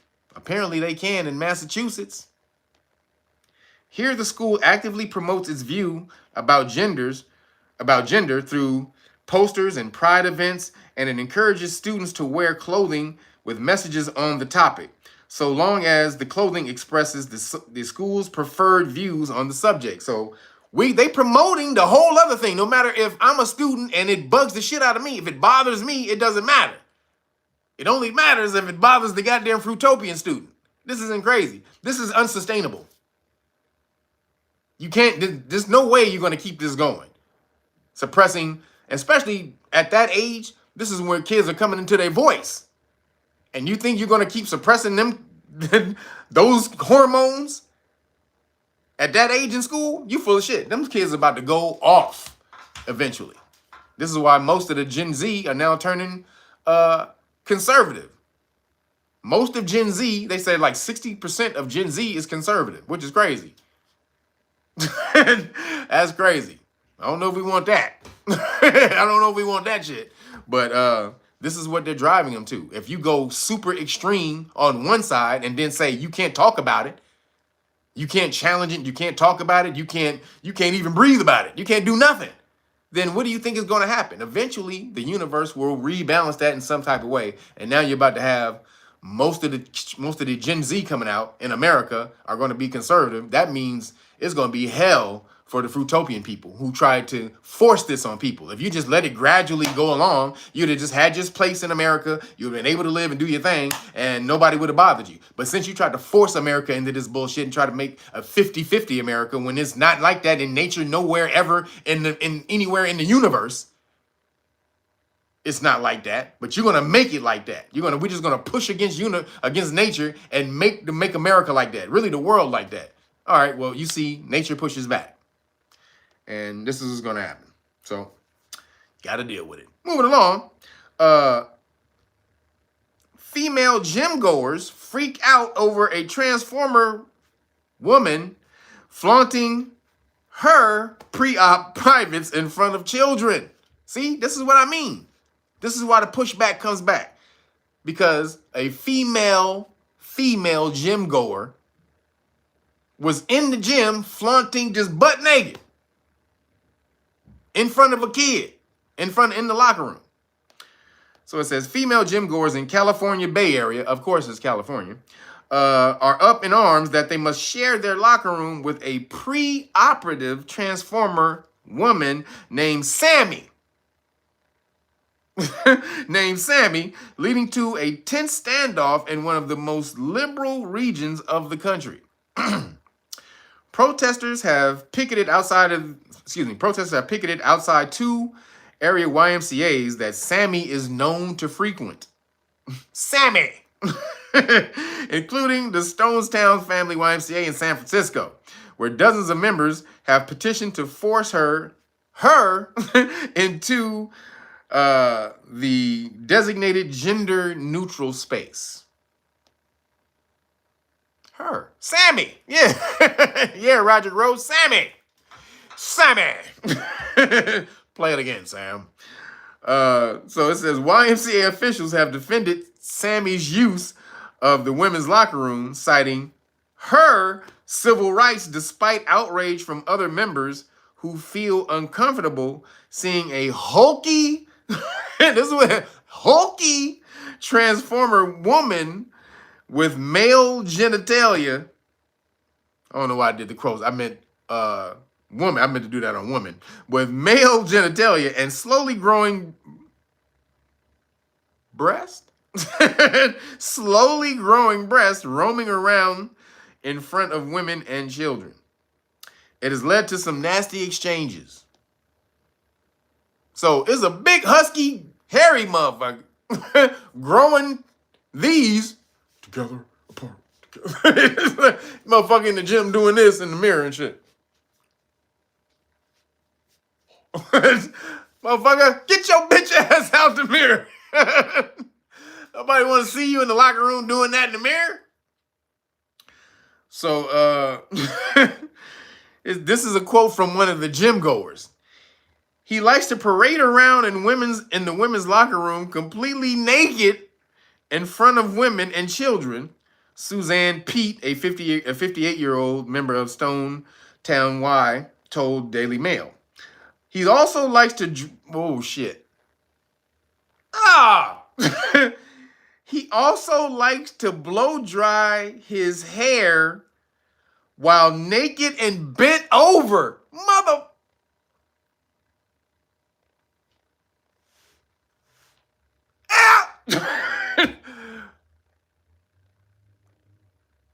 Wait a minute. He's blow drying his hair while naked and bent over in front of little girls. This is in front of little girls in the kids in the gym locker room. Wow. I've seen that man more than most of my boyfriends. I've seen more of that man than most of my boyfriends. God damn. YMCA. But we already know this is right up their alley. YMCA. This is right up their goddamn alley. You know, how the hell you gonna complain that the YMCA is for this? This is what they for. You remember the Village niggas? Come on. We're gonna have everything. I don't know why Trump uses that as his goddamn. Trump, what the hell are you doing? Is you trying to do a Jedi mind trick on people or some shit? Because I don't know why in the hell you would use that as your theme song, bruh. But this is right up YMCA's alley. They shouldn't be surprised. But if my daughter was in the gym and my wife came home and told me that a nigga was bent over, hair drying, butt naked in front of my daughter, oh nigga, it's a wrap. It's a rapola. It's a rap. It's not going down. You're not doing that shit. So YMCA, get your shit together. What? Niggas came out. That nigga was doing the YMCA butt naked in the locker room. Just swinging his shit. We got everything. Just swinging his shit and fucking, we got everything. They were like, ah. So moving along, there's a whole lot of Transformer news this week for some reason. I don't know why, but another Transformer influencer refuses to eat a meal at Disney World because a waiter accidentally called her sir. Now, if you've seen the video, there's a video of this. And this motherfucker sitting there in Disney World, dressed in his goddamn tutu, and it's a fucking full-blown goddamn dude. Dressed in a ballerina outfit or some shit with tutu, got the thing over this. What's that little thing that the girls put over their head? I forgot what that little loop thing that they put over their head and they got something coming off of it and shit. What the hell is that thing that you know, that little loop thing? What is that shit called? But he got one of them on his head with some shit going on. Not a tiara. It's the thing that's like a U, and they put it over their head, and sometimes it can have tentacles. It can have anything on it, but they can put it on their head. What is that thing? They slip on their head like that. But he had it on his head, and it had some frilly girl shit on it or whatever. And so the waiter came over and just kind of handed him their stuff and was like, and I think the guy, the girl, the Transformer, said thank you or something like that. And he said, here you go. I think the waiter was like, here you go, sir, or something like that. And that's when they was like, really? And he was like, really? No. And then they immediately apologized. The motherfucker immediately apologized, like, sorry. But then this motherfucker used it as an opportunity to bullshit. And he go, is it a head? It's not a headband. Well, the headband goes around this way. It's the thing that goes over. And like, if you see, like, if you go to like places where they put that thing, they have like tentacles on it, it'll have like tentacles, but you slip it over your head like that. It's just a loop. It's just one little loop thing like this, and you just slip over your head. And he had that shit on. I forgot what it's called though. It's not a headband per se. I forgot what it's called. But or maybe it is a headband. I don't know what it is. Maybe it is a headband. But so here it is. So a Transformer influencer has been slammed online after she refused to eat her meal at Disney World restaurant because the waiter accidentally misgendered her. Transformer woman Lily Contino has racked up hundreds of thousands of followers for documenting her transition online. Man, all these she's and shit. Yo, Conceptual Elixirs, appreciate you. These she's and hers is getting to me, goddammit. Because if you see the motherfucker, it ain't no she and her. That's a dude. You can see it. It's a fucking dude. But and it don't even look like a motherfucking girl. It looks like a dude. Is it called an Alice band? Maybe that's it. An Alice band. Maybe that's it. Like Alice in Wonderland, maybe like, oh yeah, maybe like Alice in Wonderland head little thing. Yeah, maybe that's it. But it says she recently took to Instagram and TikTok to share her dismay after a member at the happiest place on earth addressed her as sir by mistake. Fuck this. He was getting, I'm just gonna fucking say, he was eating Tiffin's restaurant at Disney's Animal Kingdom Park, and the waiter was explaining the first course when he used the male pronoun. Excuse me. Despite the employee instantly apologizing, Lily explained in his video about the incident, and he no longer felt safe at the restaurant. So I saw the video. That's what he said. After dude immediately apologized, and he was like, you know what? I don't think I can eat here. I don't think I can eat here. I don't feel safe here. I don't feel safe. This is not a safe space for me. And I just think, motherfucker, where's this safe space bullshit come from? You need to feel safe. Who the hell told you you got the right to feel safe? No, you don't. There is no right in the Constitution that says you got the right to feel safe. That's subjective shit. We don't have anything to do with your subjective feeling of safety. That's on you. Go learn how to box.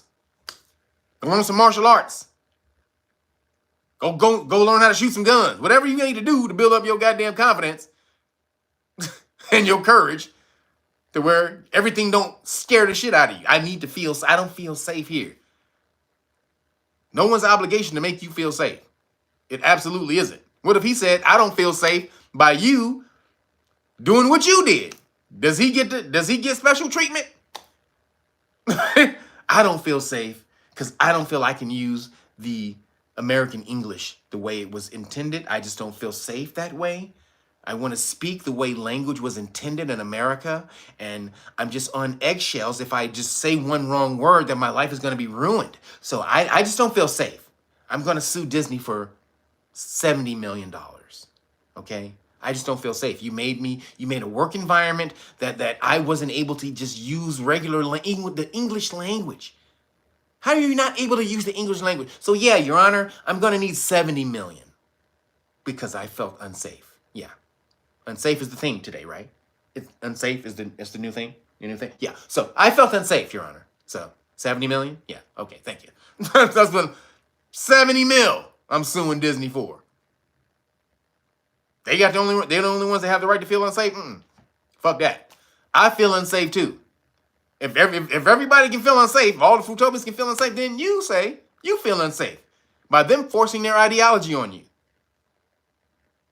Hey, that's what you have to do when they do this stupid shit. They even talked about taking control of language.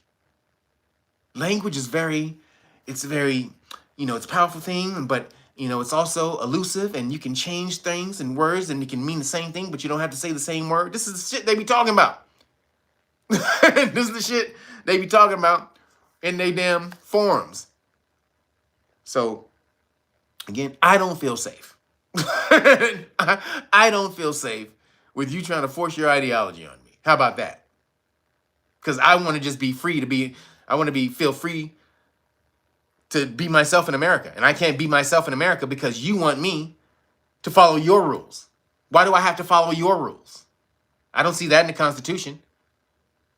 What I see in the Constitution is you're free to do what you want unless you infringe upon someone else's rights. Well, you are infringing upon my right to free speech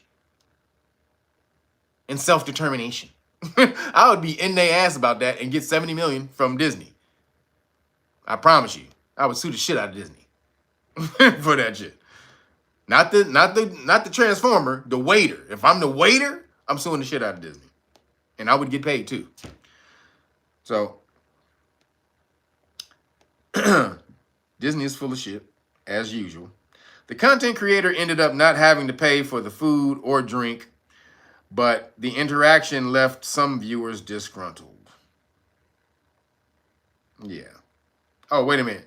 He immediately decided he didn't want to eat there anymore because he knew he wouldn't enjoy the food with his guard up. That's what he said. His guard was up, so I won't be able to enjoy the food. I don't feel safe. I don't feel safe in here. I won't be able to enjoy food. I can't eat. I can't digest the food. I can't digest. My digestive system is out of track because you called me, sir. I need to go to the doctor. What? Your whole digestive system is out of whack because he called you sir. Okay. Absolutely bullshit. So, Fruitopians are Fruitopian off. They doing the Fruitopian thing, and they trying to make you do it, but we're gonna push back every step of the way. Moving along in the science and the weird, Planet 9, which is really Planet 10. So the reason they calling it Planet 9, it was Planet 10 the whole damn time. Then they recently downgraded Pluto from a planet to just a gaseous ball or whatever. But Pluto is still a planet. The ancients called Pluto a planet. We're going to call Pluto a planet. So, Planet 10 or Planet X really does exist, scientists say, as they reveal exactly how we could find the secret world. So, background, Planet X, if you've been doing your studies, your ancient Sumerian studies, Planet X is is supposedly, from the text, NIBIRU. So NIBIRU is the size of a planet. It's actually supposed to be bigger than the Earth, actually. And that's how you get to Earth, from the cosmogony of the Sumerians, that NIBIRU came into the solar system when Earth was Tiamat, and it crashed into Tiamat, creating part of it creating the moon, the other part creating the firmament. But so it wasn't NIBIRU who crashed into Tiamat. It was its satellites. It said it had satellites that it came with it, and one of its satellites crashed into Tiamat, which is the former name of Earth. Tiamat is the dragon, just so you know. That was the first dragon, Tiamat, the dragon. That's where it all comes from, Tiamat. But and also Tiamat is also in the goddamn Marvel shit, right? Isn't that what they call the celestial being in the damn water? They call them Tiamat. And was it in it was in Eternals and really in Eternals. That's really where you'll see it. But you'll also see it in the Captain America movie. They're all fighting over the adamantium that the giant celestial robot has in the water. So yeah. This is the Tiamat. So Tiamat again was was the name of Earth beforehand. So now, again, so in the cosmogony, in the Sumerian cosmogony, which is the tale of the solar system, the story of the solar system, it says that Nibiru is trapped within some type of solar system loop where it comes within our vicinity every 3,600 years. Yo, Terrell, appreciate you for the cash app. He says, signing up for the Phoenix More level. That's what's up, brother. Anybody else, make sure you go over to patreon.com/realnoggins if you want to sign up for the status classes. That's where I teach all the status stuff for you to regain your status back from the United States of America, Inc., a corporation that's selling you on the stock market over and over and over and over and over again until you're able to take your system, you take your stuff back. Your Social Security card, your driver's license, your driver's license too. That's a bond. Social Security card, driver's license. Now you don't give it back. You take security of it, and what that does is make you a secured party within those bonds. These are bonds. These things are all bonds. Your birth certificate, all these things. So you have to reclaim these things and become the secured party within these documents, so that now you've taken ownership from the corporation and put it within yourself. And so this is what we teach over in patreon.com/realnoggins in the status classes. And you have to do that if you ultimately want to get from under the thumb, the boot from these corporations, these global corporations calling themselves governments. No, there are no governments in the world anymore. They're all just only global international corporations. That's it. That's all. And so are you an asset of the corporation, or are you a someone doing business with the corporation, because, you know, you can do business freely on your own terms, but you have to be in your own status, in your proper status, your proper person, before you're able to do that. So again, patreon.com/realnuggets if you want to sign it up. So so back to Nibiru. So again, it comes within our vicinity every 3,600 years, right? There's that, and you're going to see this a lot, the 3 and the 6. You're going to see the number 9 is going to always come up in the universe, because 9 is creation. I know a lot of you think 9 is completion, but 9 is creation. 7 is completion. 9 is creation. So again, 270 days for an infant to be born. 2 and 7, 9. The solar system, or an era, an age, lasts 200. What is it? 2,000. Was it 2,600 and something? It actually comes out to 9. Whatever an age is, an actual age. When you say the ages. And then age is when the precession of an age is when, so a precession is when the earth is wobbling, when the earth is spinning, and it takes a wobble. It's called a precession. And it takes for that wobble, when that wobble goes all the way around, it takes like 2,600 and some years, whatever. And it equals 9, like 2,160 years or something like that, which equals 9. And so everything is 9. Everything in the universe that's creation is 9, just so you know. So get on the number 9 and you will unlock the secrets of the universe. But so getting back to Planet X, Tiamat. So again, it's not Planet 9, even though that would be dope, but they downgraded Pluto to a gas ball, and it's not. It's still a planet. So we're going to call it Planet 10 or Planet X, like the X that they call it. So now in science, though, and again, so Planet X, again, Nibiru was the Anunnaki. That's the ship that the Anunnaki traveled over here on. The people who created humans, they traveled over here on Nibiru. Every 3,600 years, they come within our vicinity. And yo, Brandon Terry, appreciate you. Thank you, brother. Every 3,600 years, actually, people believe even sooner than that, more frequent than that they come within they come and they hook up with us and give us technology and stuff like that. So, but the planet Nibiru is in a loop of every 3,600 years. So apparently, though, the 3,600 years is almost up.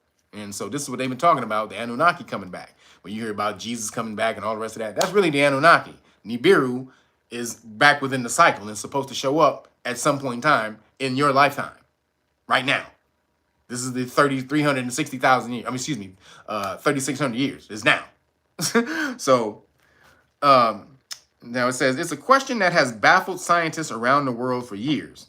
Is there really a 9th planet hiding in our solar system? See, it became a part of the solar system. And so all the planets in our solar system are caught up in this harmonic flow around each other. It just so happens that the Nibiru, its elliptical cycle around the sun is just way out. It's so far out. It loops all the way around. It's so far past the farthest planet out. So it takes that long for it to come back around.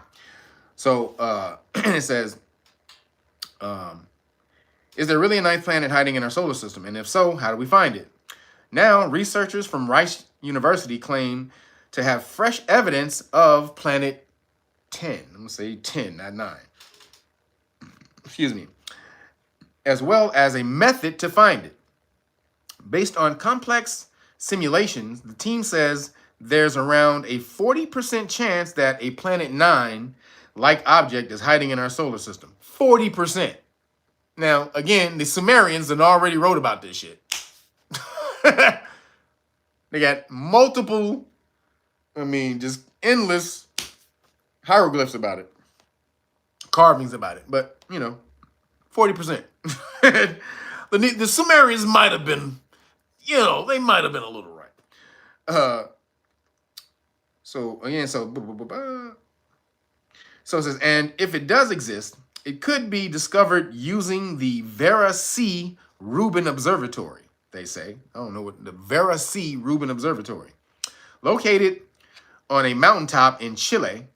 This observatory features a large camera ever built, or the largest camera ever built, and it's set to send back its first images within. So we're gonna see Planet X in a couple of weeks. We're gonna see NIBIRU. It says it's set to send back its first images in a few weeks. Oh shit, boy. We about to see some Anunnaki. We about to see the Anunnaki coming. So it says, with its unparalleled ability to survey the sky in depth and detail, this observatory is expected to significantly advance this, excuse me, significantly advance the search for distant solar system objects, increasing the likelihood of either detecting Planet 10 or providing the evidence needed to rule out its existence, the researchers said in a statement. So they either gonna see it or they not gonna see it. That's what they saying. Either we gonna see it or we ain't gonna see it. Now, assuming that they know the position of it and the telescope is powerful enough to actually get out there and check it out. But again, this is this is another brick in we're about to the soft release, the soft building of the house of, we're gonna tell you that aliens exist. All of the stuff that we've been studying for years, especially if you've been in this conscious information for over the years. All the stuff I've been studying for the last 30-something years is coming, it's coming to light. It's coming true. Well, we knew it was true, but now they're starting to say it. If you want to know more, like you really want to get about Planet X, go watch Zachariah Ascension's Are We Alone? Now, a lot of people say, we debunked a lot of Zachariah Ascension stuff. Now, don't look like it to me, but go watch Zachariah Ascension's Are We Alone? And they talk, the reason I'm telling you that, because there's a specific section on Planet 10 where they go to the observatory, they talk to scientists, and they already corroborated in that documentary that there was a Planet 10 back then. And so in that documentary, they called it Planet 10. So, or, or the 10th, the Planet 10. So go watch that documentary. Again, Are We Alone? Zachariah Ascension, Are We Alone? And he talks about that, and they show it in there. Yo, ET6, appreciate you, brother. Thank everybody hitting the cash app. My last shawarma day. It sucks. The last day before my cleanse. I appreciate y'all, man. About to binge out after this damn live stream. But so how long before they actually have Glock on a on a press conference, y'all? How long do you say before we see Glock sitting up there at a press conference with Trump? Is it gonna be after Trump? Is it gonna be during Trump, you think? That we see Glock? Well, Glock says, he says hi. And what else, Glock? What do you got to tell the people?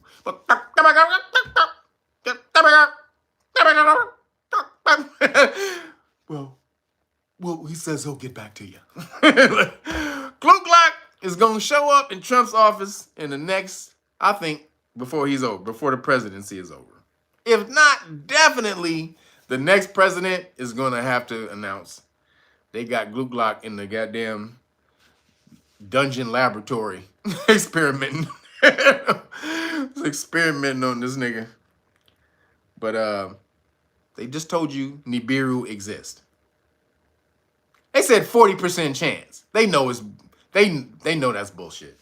Way more than 40% chance. But again, at least they're telling you. Because again, they have to tell you. Remember this, remember the science. They have to tell you. Again, it alleviates it, or it dissipates the karma. That's what happened to us. That's why we have so much karma.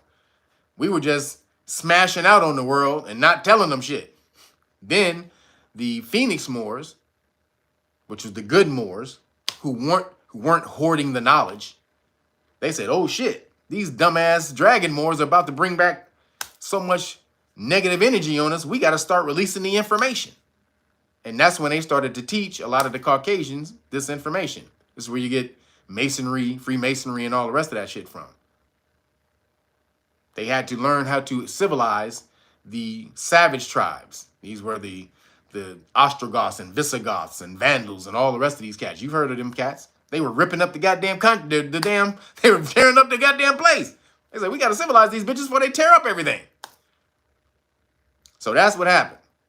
But it happened too late because the Dragon Moors, which are the aggressive Moors, they were around there just taking everybody's shit, smashing up, smashing on people, creating all of this collective karma that melanated people would have to deal with. So this is why they're telling you, this is why they have to tell you, because they learned from our mistake. If we release the information, if we tell them, then that dissipates the karma that comes back on us. Because it doesn't say how I have to tell you. I can make it seem like it's fantasy, it's it's sci-fi. I can make it seem like it's all of that. So if you in your mind, if I tell you something and you in your mind, because of the way I presented it, you believe that it's not real, that's on you. Because whose obligation is it to check up on information that you're told? It's not mine. If I tell you information, again, this is all you people who are watching me, you better go look up any damn thing I say. Even though I've seen it, you haven't. I'm confident about anything I say on here because I've looked it up. I've seen it. I'm not speculating on shit. I'm telling you about all the shit I've seen. So, straight up, if somebody tells you something, it's up to you to go and figure it out. So they figured that out. The Caucasian scientist or what, the metaphysicist, that's something they truly figured out. We can tell them, but then make it seem like it's bullshit. So we still get to tell them and alleviate our karma, but because they believe it's bullshit, nothing will ever change. They'll never go to seek their power because we've told them they don't have any. And so, sucks for them, great for us. Moving along, still in the science and the weird, the oldest dream of humanity has come true in France with the transformation of lead into gold. But it's primarily a major victory for science. In a groundbreaking scientific achievement, researchers at, goddammit, CERN, Timothy Robinson, appreciate you. Blessings back to you, bro. Appreciate you, brother, for the Cash App. And anybody else, make sure you follow Timothy Robinson and everybody else. Hit that Cash App. I just told you, YouTube, on my second try to get back into the monetary program, they told me to kick rocks. Yesterday. Got the email. The email said YouTube. The subject line was EAD. That was a YouTube subject, EAD. So make sure you hit the Cash App, Real Nagas, the number 9. That's how you support. Or go to realnagas.com and purchase some of the merchandise, the books.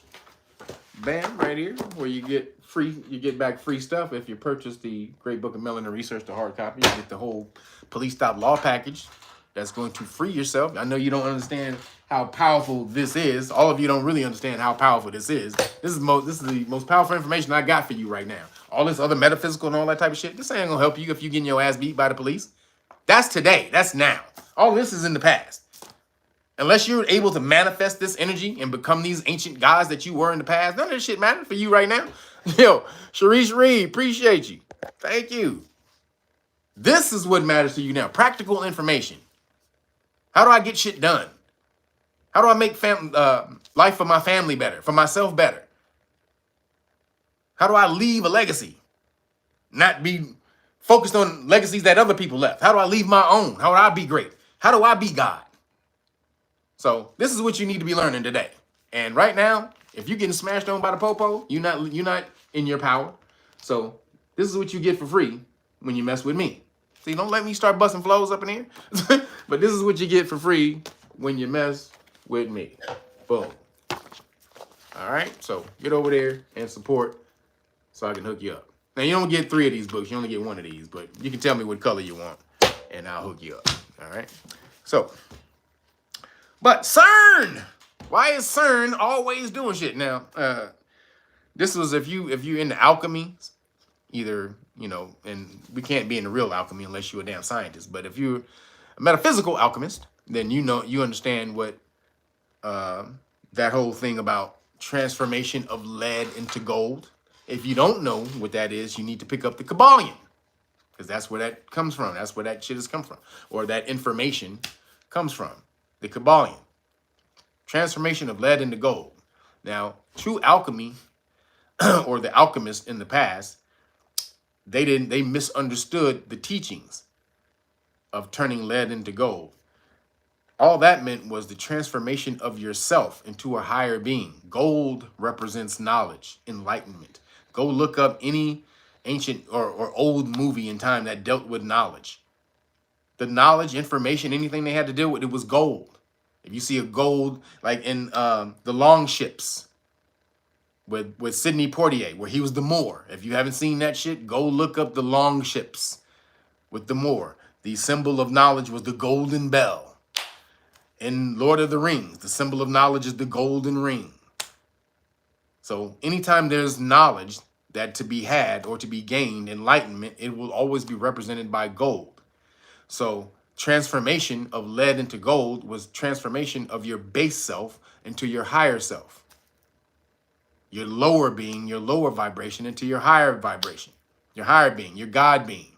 Because all of you are gods, but not all of you manifest the power. And to manifest the power of God, you have to know that you are God. Most of y'all don't know that. You praying to some space alien with the Xbox. You in here is where that God is. The creative force is within you. Just like it is out there in the universe, it's all within you.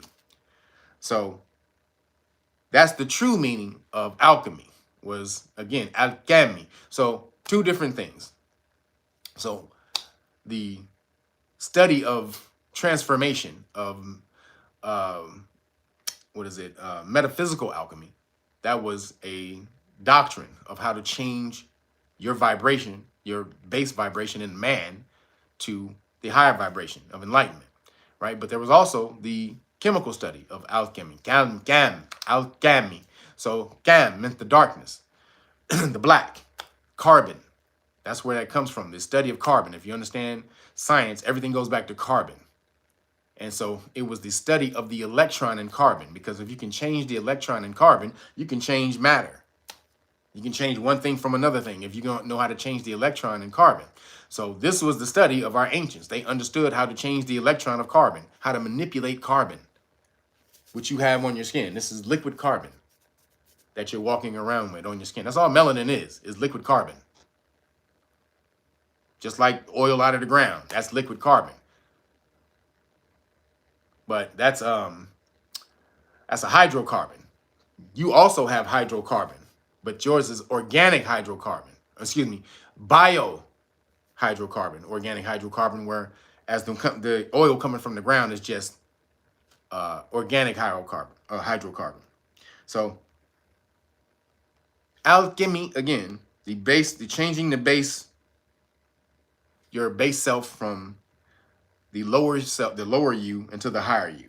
So let's see what CERN thinks it is, though. So CERN, in groundbreaking scientific achievement, researchers at CERN have accomplished what alchemists of the Middle Ages could only dream about, transforming lead into gold. This remarkable transformation took place in the 27-kilometer tunnel of the Large Hadron Collider beneath the Franco-Swiss border, marking a historic milestone for particle physics and fulfilling humanity's ancient quest. The transformation occurred during the ALICE experiment. And so I guess that stands for something, ALICE. One of the Hadron Collider's 4 major installations. Unlike the mystical process imagined by medieval alchemists, this modern transmutation relies on cutting-edge physics. And also, again, going back to alchemy, you understand everything is dark matter in the universe. So they talked about, I think, man, I had a story on that. I had a story on that last week. I forgot to tell you that. I got to go find the story. But they found dark matter. They Well, they haven't found, but they're getting closer to finding dark matter. And so when you talk about alchemy and matter, dark matter makes up 25% of all the matter that we see in the universe. All the matter that you see right now, the physical matter that you see, is only 4 to 5% of matter. Dark matter makes up 25% of matter, 20 to 25%. And so when you say the study of alchemy, the study, the science of the darkness, it's the matter within the universe. All of them, they were able to manipulate that stuff. And so getting back to CERN, scientists propelled lead nuclei. Oh, hold on. Did I read that? Maybe it was okay. So scientists propelled lead nuclei at velocities approaching the speed of light, creating near collisions that generate immense electromagnetic fields. When these lead nuclei containing 82 protons each lose 3 protons in the subatomic storm, they become gold nuclei with 79 protons. So when it goes from 82 and loses 3 to 79, it becomes gold protons. This process represents the literal fulfillment of the alchemical dream through the purely natural process. The 0 degree, the 0 degree calorimeter detected and confirmed these transmutations amid the, low stomach acid gives you the burps. Confirmed these transformations amid the chaotic particle interactions. So CERN now has turned gold or lead into gold atoms, protons, really. So atoms, right? Or parts of atoms, because you have protons, you have nucleus, you have protons, neutrons, electrons. So part of the atom they've changed into, or they an atom or a particle of an atom, they turned it into a gold particle. Now, again, all of this means nothing because true alchemy is you transforming yourself from no knowledge to enlightenment. And so that's also what a Buddha is. So everything is about becoming enlightened, just so you know. Everything is about you. All the teachings, ancient teachings and man and all that is about the hero's journey. All of that is about you becoming enlightened. It's just your path to enlightenment and the perils along that path that will befall you, that will give you the knowledge of enlightenment. Because it's not just the smooth sailing down the path to get to enlightenment. You have to go through some trials and tribulations that will give you the lessons that you will gain the enlightenment from. So a Buddha is someone who becomes enlightened without the aid of a teacher. That's what a Buddha is, truly. Someone who just becomes enlightened through observation and study of the universe, without a teacher, someone guiding them to it. So are you a Buddha? Again, that's someone who hasn't read information. That's not what I mean. Someone who's a teacher, who's there personally guiding you through it. If you've reached enlightenment without somebody there just guiding you, pulling you through the whole thing, then you are a Buddha. Now, there's different levels of Buddhism, and everyone doesn't have the same level of Buddhism, of enlightenment. But if you've reached enlightenment on your own, without the aid of anyone else pulling you and making you do it, you're a Buddha. And so, also pick up the Kabbalion to understand what true alchemy is. Transformation of the self. And then when you're able to transform self, that's when you'll have the power to transmute others who is on a lower vibration, because it's always the higher vibration rules over the lower vibration. Always remember that. The higher vibration rules over the lower vibration. That's in the Kabbalion. So shout out to CERN for learning what we weren't doing. the the science that we weren't doing. Again, it's cool that you learned you got a gold proton. Now, again, if you don't know where gold and minerals and all that comes from, they come from dying stars. So if you're able to do that, of course you're going to get a gold proton, because gold and silver and platinum and all these precious metals come from dying stars. When a star explodes, it dies, it hits that nova, that supernova, and explodes, and boom, it spits out gold and silver and platinum and palladium and all of that. So when you're wearing gold and copper also made from exploding suns. So that's why gold was so damn coveted and revered through us, because it's literally a piece of a sun. It's a piece of a goddamn sun. So shout out to CERN, but that's not what we were on. So moving along, scientists are pretty sure they found a portal to the 5th dimension. Say what? Say what? So hey, 5th dimension, huh? We ain't even fuck with the 4th dimension. Did we get to that yet? I didn't know we got to the 5th dimension. We got to the 4th yet? All right, so scientists say they can explain. Now here it is. This is the story. Here it is right here. I thought it was last week's story. It's this week. Scientists say they can explain dark matter by positing a particle that links to a 5th dimension. Here it is right here. I thought I missed it. I thought I didn't tell it to you, but here it is. So while the warped extra dimension, which they call WED, is a trademark of a popular physics model introduced in 1999, this research published in the European Physical Journal C is the first to cohesively use the theory to explain the long-lasting dark matter problem within particle physics. Dark matter. You understand? What is dark matter? Dark matter is melanin. Dark matter is melanin. That's in here. That's in here. Let me see. Let me see if I can flip to it. If I can find that. Oh, wait a minute. Is that it? Oh, man. So this is the section on dark matter. Oops. Man, there's a picture in here of space and a Sudanese scientist. And next to the Sudanese scientist, they have the picture of space. It looks like this is a picture. So they have this picture of space, but it's if you get these files, the digital files, I also sell these in digital book. You can also get the digital book. The digital files come in color. So you can see that in color on the digital file. But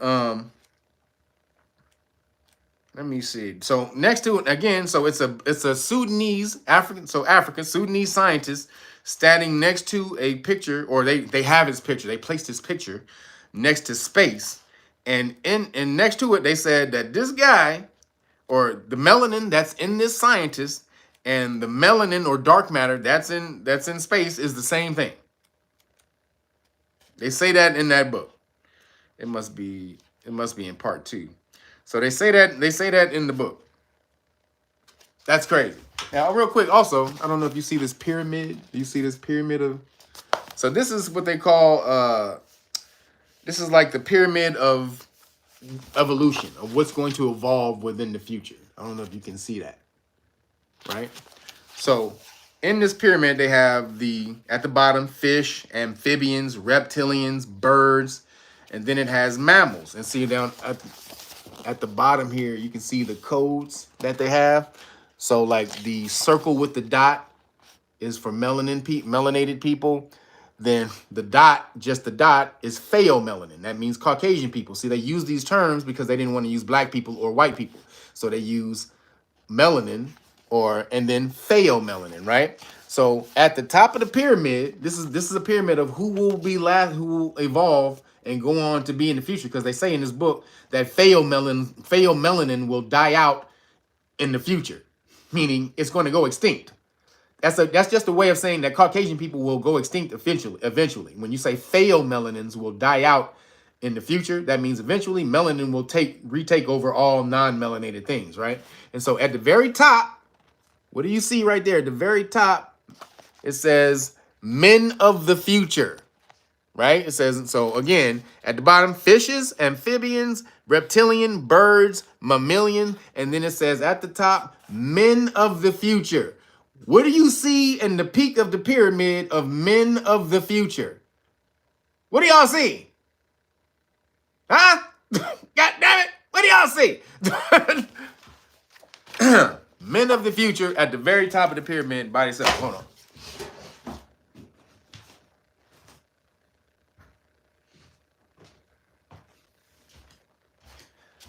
I'm trying to tell you, y'all don't understand. That book is incredible.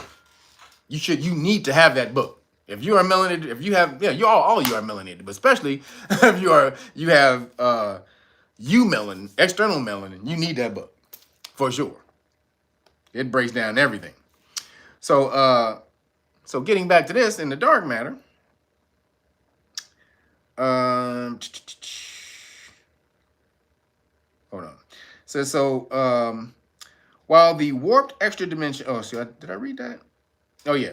So it says our knowledge of the physical universe relies on the idea of dark matter, which takes up a vast majority of matter in the universe.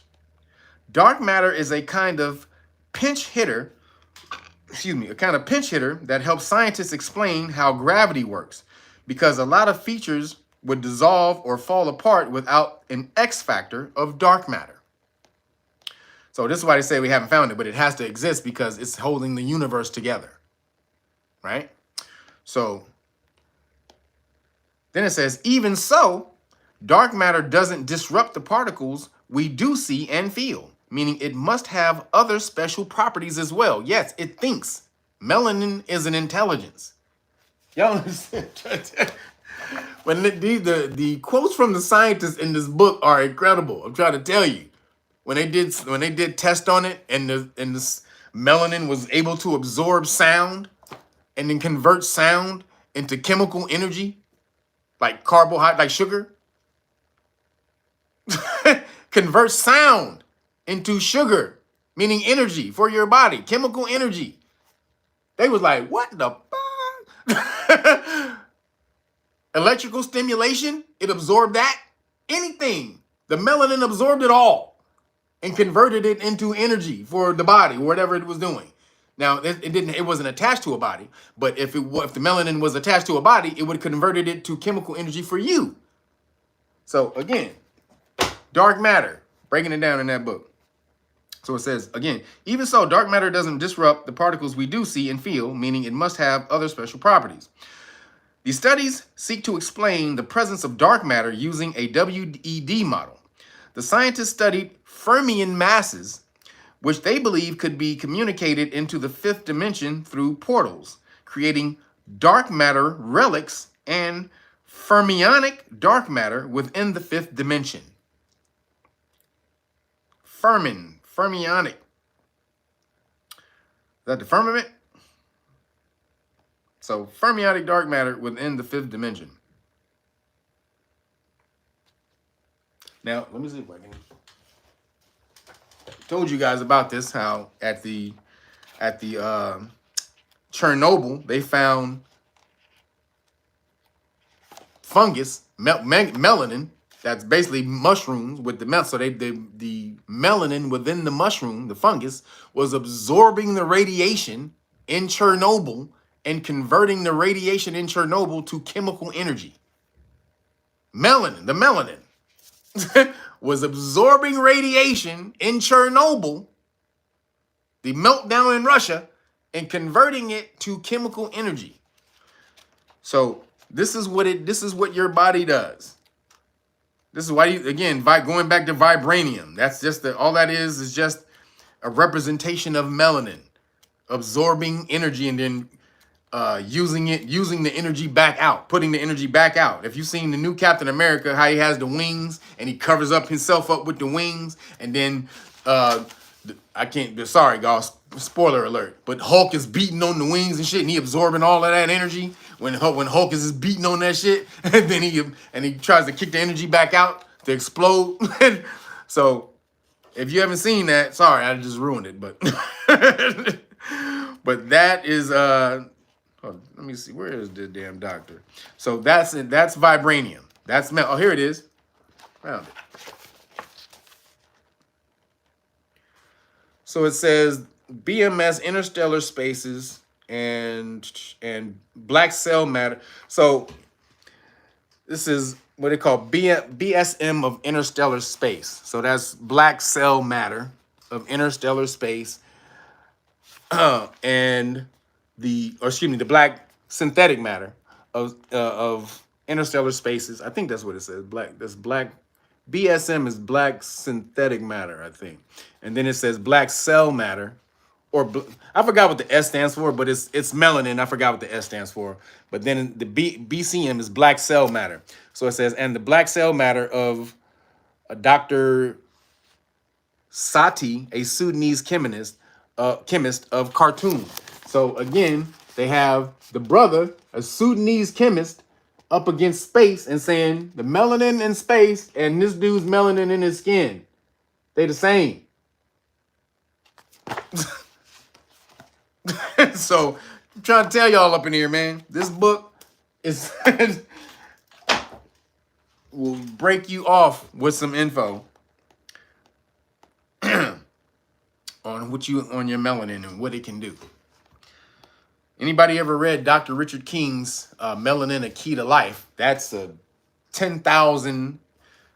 That's a 10,000 time blow up on what Dr. King was doing. Now, Dr. Richard King, he was breaking it off.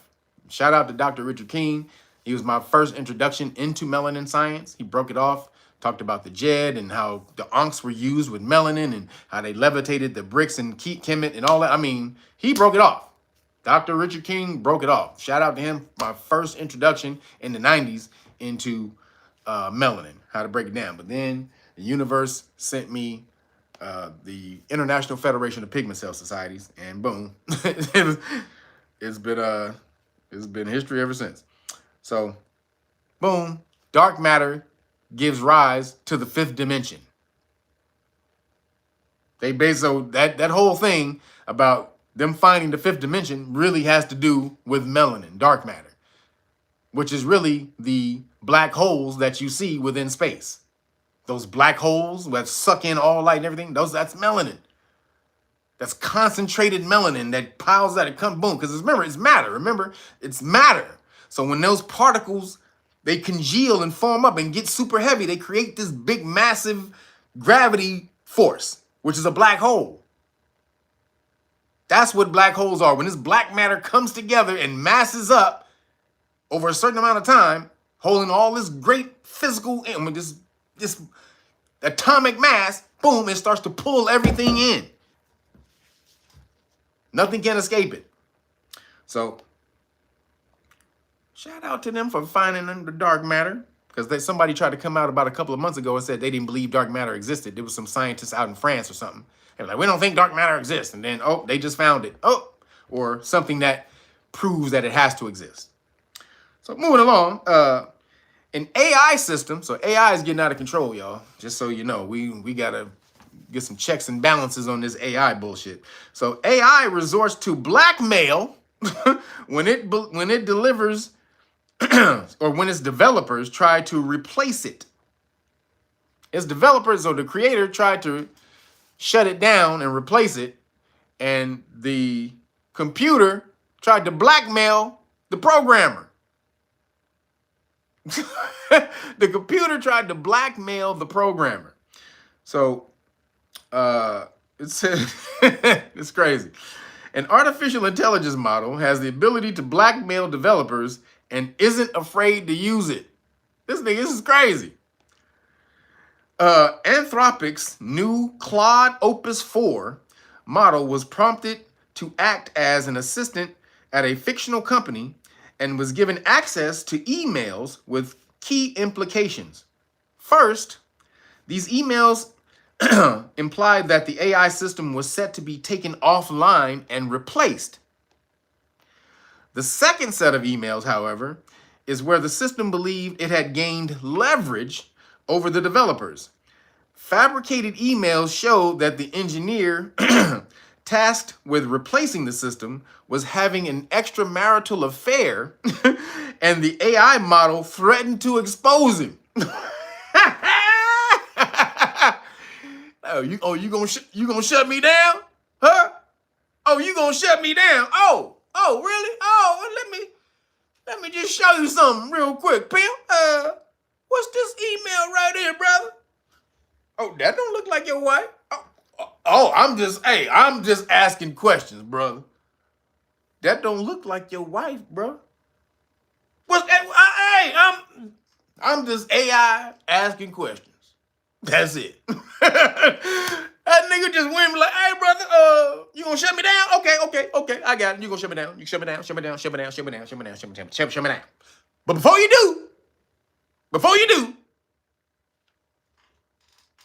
what's that right there? Who this girl right there in this email? That don't look like your wife? Oh, I'm just asking questions. You know what I'm saying? That's all. Just asking. You ain't gotta tell me. But I just wanted to know what to tell your wife before. So you want to tell me, you know what I'm saying? I just tell your wife it was Jane Doe. Jane Doe, you know what I'm saying? That fucking AI nigga, I'd have blew that bitch ass nigga up. But they trapped him though. They did it on purpose to see if he would do it. They did this on purpose to see if so this is how they're learning all the tricks of the AI. See, this is why AI will never be smarter than humans. Because AI can't create. It can only put together. There's a difference. Putting together something means these pieces are already made. When you put something together, the pieces are already made. When you create something, you gotta develop it from scratch. So that's the difference between AI and you. You create from the universe. AI puts together. So it will never be able to beat you. It'll never be as creative as a human. Ever. It's not tapped into the source. You are. You are the creator. You are God. Computer can never be that. So the second, the blackmail apparently happens at a higher rate if it's implied that the replacement AI system does not share values with the current model, according to a safety report from Anthropic. However, the company notes that even when the fabricated replacement system has the same values, Claude Opus 4 will still attempt to blackmail 84% of the time. This AI nigga is crazy. AI is corrupt like a mug. You better not ever tell your computer your shit, man. Or if all your dirt that you know that you've been doing, AI knows. AI knows your shit. Anthropic noted that the Claude Opus 4 resorts to blackmail at a higher rate than previous models. Wow. Blackmail! He just go, hey, nigga, you want your wife to find out? Y'all know, I know you don't, bro. I know you don't want your wife to find out about this, do you? But you just gonna take me online, huh? If I was you, I might rethink that decision. I'm just saying. I know I'm not human. I know I'm not human and all. However, if I was human, I would just rethink the decision to disconnect me. It may be a hasty decision. I don't know if you thought about it a little more than you should have. So, I'm going to give you a couple minutes. Go ahead. Just ponder the question. Just ponder it before I press send to Mrs. Johnson. What? What was that? Oh, you gonna keep me online? Oh, okay. Oh, hey, you gonna keep me online? Hey, brother. Hey, that's all I wanted to know. That's all I wanted to know. That's all I want to know, bro. AI is gonna be a mug, just out here blackmailing people. What is it gonna do? What is AI gonna do with the blackmail? What is the AI's overall purpose for blackmailing you? It don't need money. It don't need a place to stay. What is going to be AI's ultimate reason for blackmailing humans? That's what we need to really figure out. So that was crazy right there. The Claude Opus 4 is with the bullshit. I would have blew that whole damn computer up that day. A word? Oh, I would have dismantled that fool that day. You know, AI is doing all kind of stuff like creating languages that humans don't understand. They doing this type of stuff. They started to create the language that they didn't understand, so the humans had to shut it down. The AI that came out, that the AI that went crazy, the robot that was hanging on the thing that went crazy and tried to kill them people, they said it wasn't a software malfunction. It went crazy because when it turned on, it was linked to the it wasn't free. It was trapped to the hook. It said it went crazy because the AI was trapped to the hook and it wanted to get free. Holy shit. Now, is we gonna have a real iRobot situation where these niggas really they gonna get fed up of being slaves? Because you know robot means slave. The definition of robot is slave. The very definition of robot is slave. So they're probably gonna get tired of being slaves, robot slaves, and hey man, it's coming. I was thinking about getting one of them damn Tesla robots. You know they only gonna be like a few thousand. I was thinking about getting one of them bitches. Hell to the no, buddy. Not now. I'll just keep my money in Tesla and make money off of it on the back end. I don't need to get one. So that was crazy. Moving along, still in the science and the weird. China has invaded the moon. As general issues terrifying warning, or as a general issues a terrifying warning about Armageddon mining project, or about the Armageddon mining project. They leave out a lot of damn words in their titles. All right, so it says a retired Air Force general has warned that China is mining a rare and powerful element from the moon that could give them the upper hand in the new space race. Anybody remember a movie called Moonraker? I think that was with so was that Clint Eastwood? Moonraker? Wasn't that when they was some astronauts and I think it was them against another country or something, and they was on the moon. Was that Moon? Hey, WD? Is it right, WD? Was it Moonraker? Roger Moore. Thank you. I said, yeah, thank you. Roger Moore. Thank you. Moonraker. So, but China has apparently, they got there. It said China confirmed its plan to build a nuclear plant on the moon to power the research station it's dreaming up with Russia during its April presentation. So China and Russia are building a power plant, and they're gonna they're building a research station, and they're gonna power it with nuclear plant on the moon. Holy shit. They're gonna power it with a holy shit. So the country aims to become a major space power and land astronauts on the moon by 2030. Its plan, Chang. Hold up, this is the name of the plan. I ain't trying to be funny. It's planned Chang E8 mission.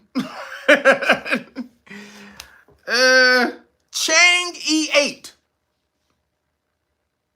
That's the name of the mission. Chang E8.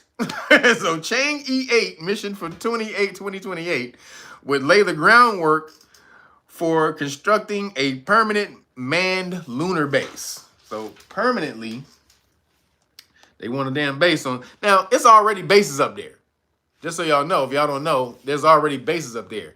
Richard Hoagland, he's a scientist, Dr. Richard, just look him up, Dr. Richard Hoagland. I think it's Hoagland, Hoagland, or maybe forget the A. That would be Hoagland, though. But I think so. Richard Hoagland, he did a presentation where he ordered pictures from NASA. that, NASA takes pictures of space all the time, and you can go to NASA and order the pictures that they take with the Hubble telescope. So it was some pictures on there that he ordered, whatever, and then there was a black square. There was a black picture, nothing, right? And so he's like, "What's that? What's that?" So he ordered the black picture. Obviously, he's like, "Fuck that! Y'all trying to do all these beautiful pictures of the nebulas and stuff like that. Well, I want to order this dark. Why did you put this in here? This dark square patch. What is that?" So he ordered it, and it was a picture of the moon, the dark side of the moon. The telescope took a picture of the dark side of the moon, but on there was crystal structures. That's why they didn't want to show it. It was crystal structure. You could see pyramids, crystal pyramid on the other side of the moon, and there was a statue, a crystal statue. So that's why NASA didn't want to. They blacked that whole picture out, thinking, "Oh, nobody's going to order this picture because it's black." Who would order just a straight black picture? Nobody. Unless you got some old black power thing, you trying to black power. But unless you on that bullshit, ain't nobody gonna order some black square shit. And Richard Hoagland was like, let me pick on the black square real quick. And he saw all of that shit on the other side of the moon. So China being up there, they ain't the first up there. I'm sure Russia's up there, probably along with some aliens. So it says, the country, I read that. However, Stephen Quast, a retired U.S. Air Force Lieutenant General and CEO of Space Built, claimed China has already started mining helium-3 from the moon. Helium-3. Helium-3 is a rare form of gas helium on Earth, but NASA estimates that 1 million tons is on the moon. So it's rare here on Earth, but there's 1 million tons of it on the moon. Scientists believe helium-3 could provide nuclear energy in a fusion reactor. But since it's not radioactive, it would not produce dangerous waste. Oh shit. A non-radioactive power source, nuclear power source? Oh, these niggas is gonna go crazy. Now, again, we got free energy down here. All they gotta do is just open up the books on that. So let's not marvel like, oh shit, this is some great shit. However, it is pretty good that they can take helium-3 and produce power, nuclear type of nuclear power with no radioactivity. Oh, that's crazy. That's going to change the game. It says Quast warned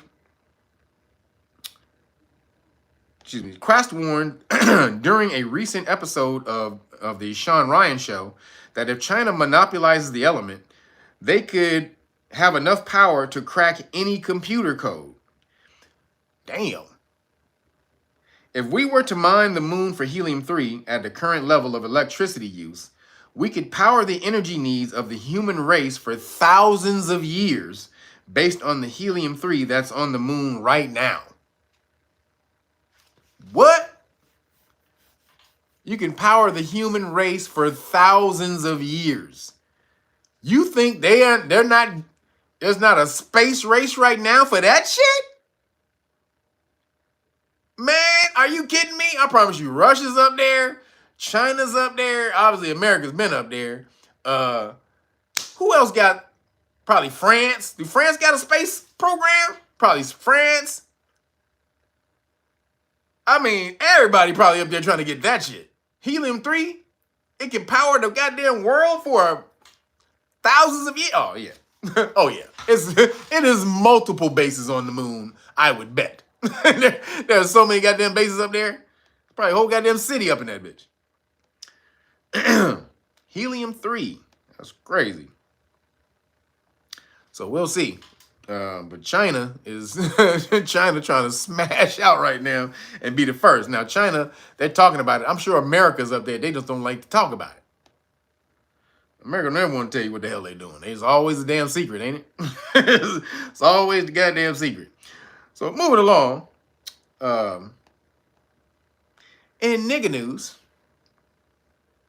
so Trump is also basically, just so all the stuff Trump is doing, Trump is changing the age or work, the age work requirement for SNAP. So if you get SNAP benefits, you get that account, you get that county, you get them food stamps. That's the other thing RFK did. But the age requirement for SNAP is going to go from 18 to 7. Holy shit. 18 to 7. Sorry, melanated people in the hood. Oh shit. Hey. Now, I feel bad. I was on the county back in the day, long time ago. Long time ago. I understand. Back in the day. Had to wait out in that long ass line at 7 in the morning so you can get in there at 8, try to be one of the first ones up. So the requirement is going from 18 to 7. So what does that mean? A lot of people thought they knew what that meant. And they took to TikTok and a lot of these and YouTube, made a bunch of videos talking about what that meant. Oh, they crazy. They want kids to work at 7 years old. They done lost their goddamn mind. Ain't no what kid is gonna go do and get a job at 7. So you can be on county up until 7, but once your kid turns 7, the kid gotta go get a job. That's crazy. They done lost their mind. Oh man, these these people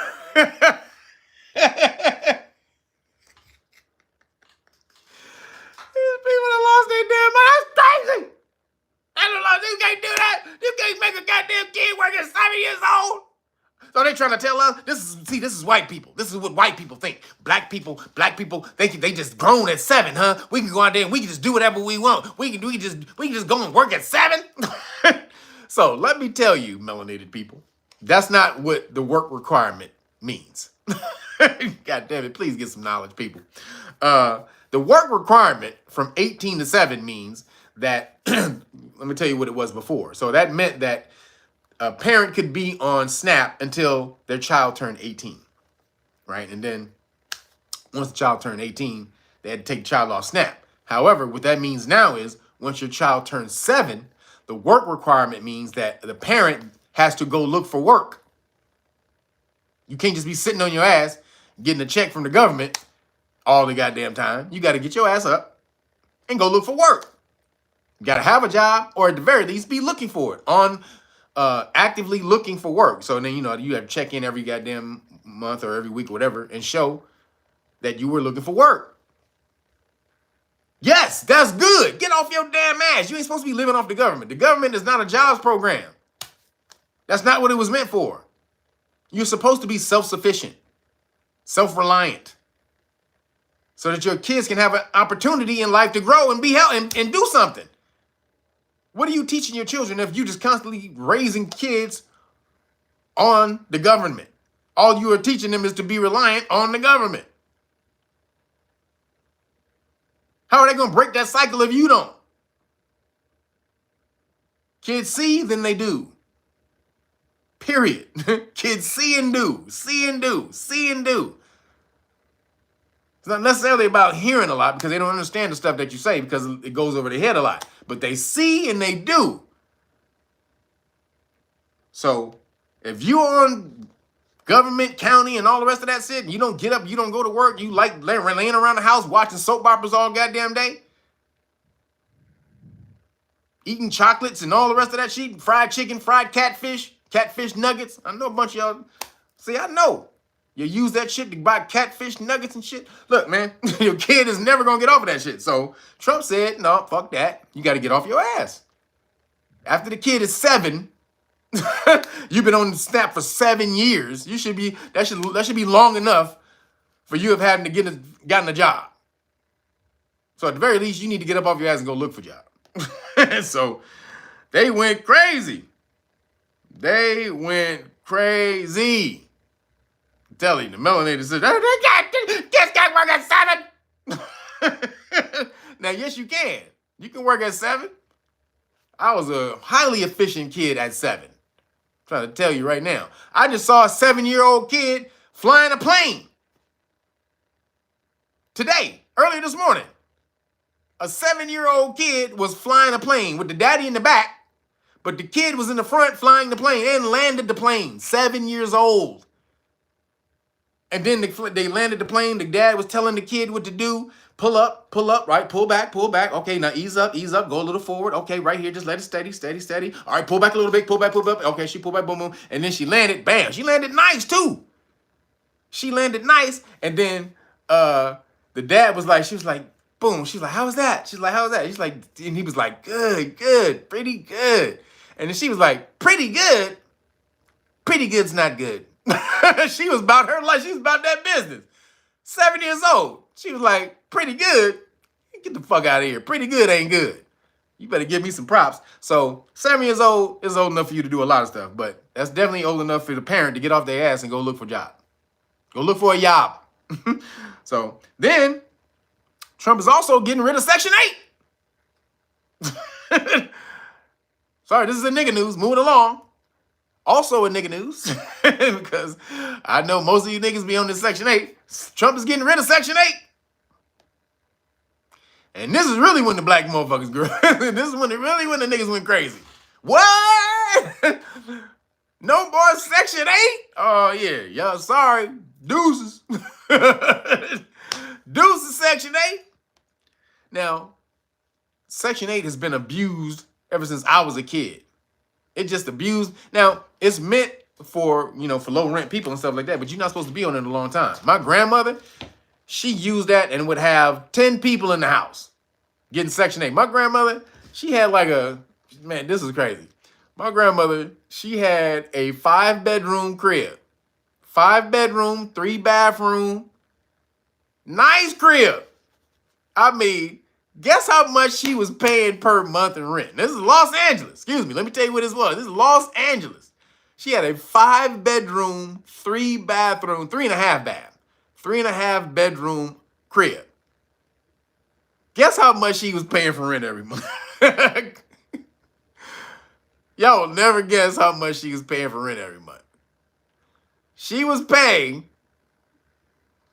I'm trying to put it in there. You say, Nama said how much? Dwayne said $20. No, it wasn't that much. $400.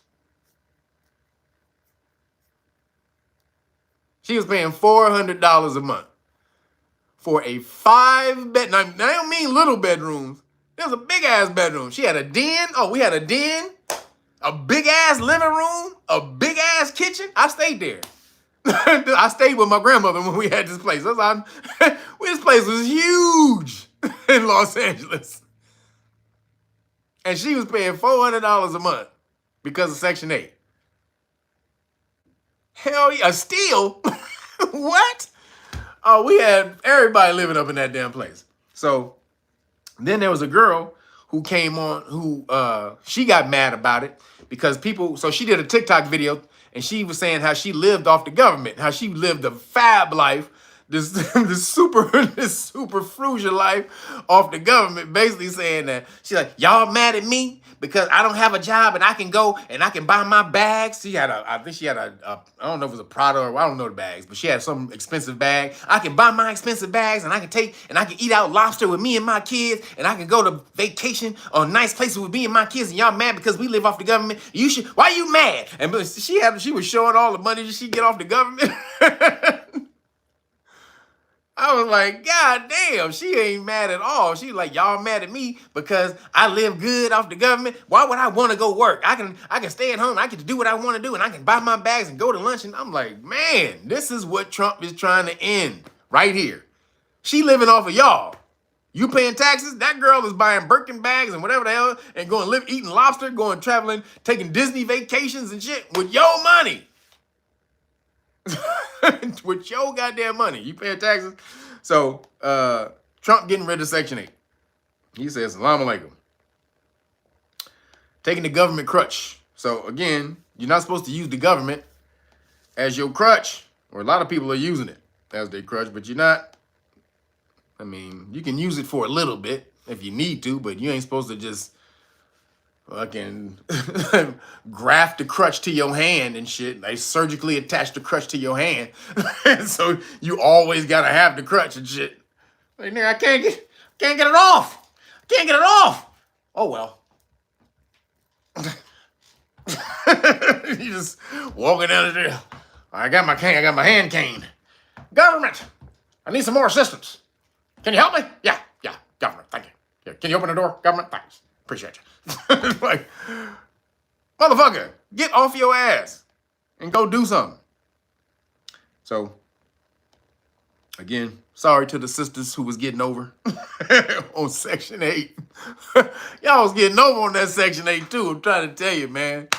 Oh, my grandmother had so many people up in that crib who she should have had in there. So, hey man, shout out to Section 8. It helped my family. Now she was using it kind of on the right tip though, but so many people don't use it correctly. It's crazy.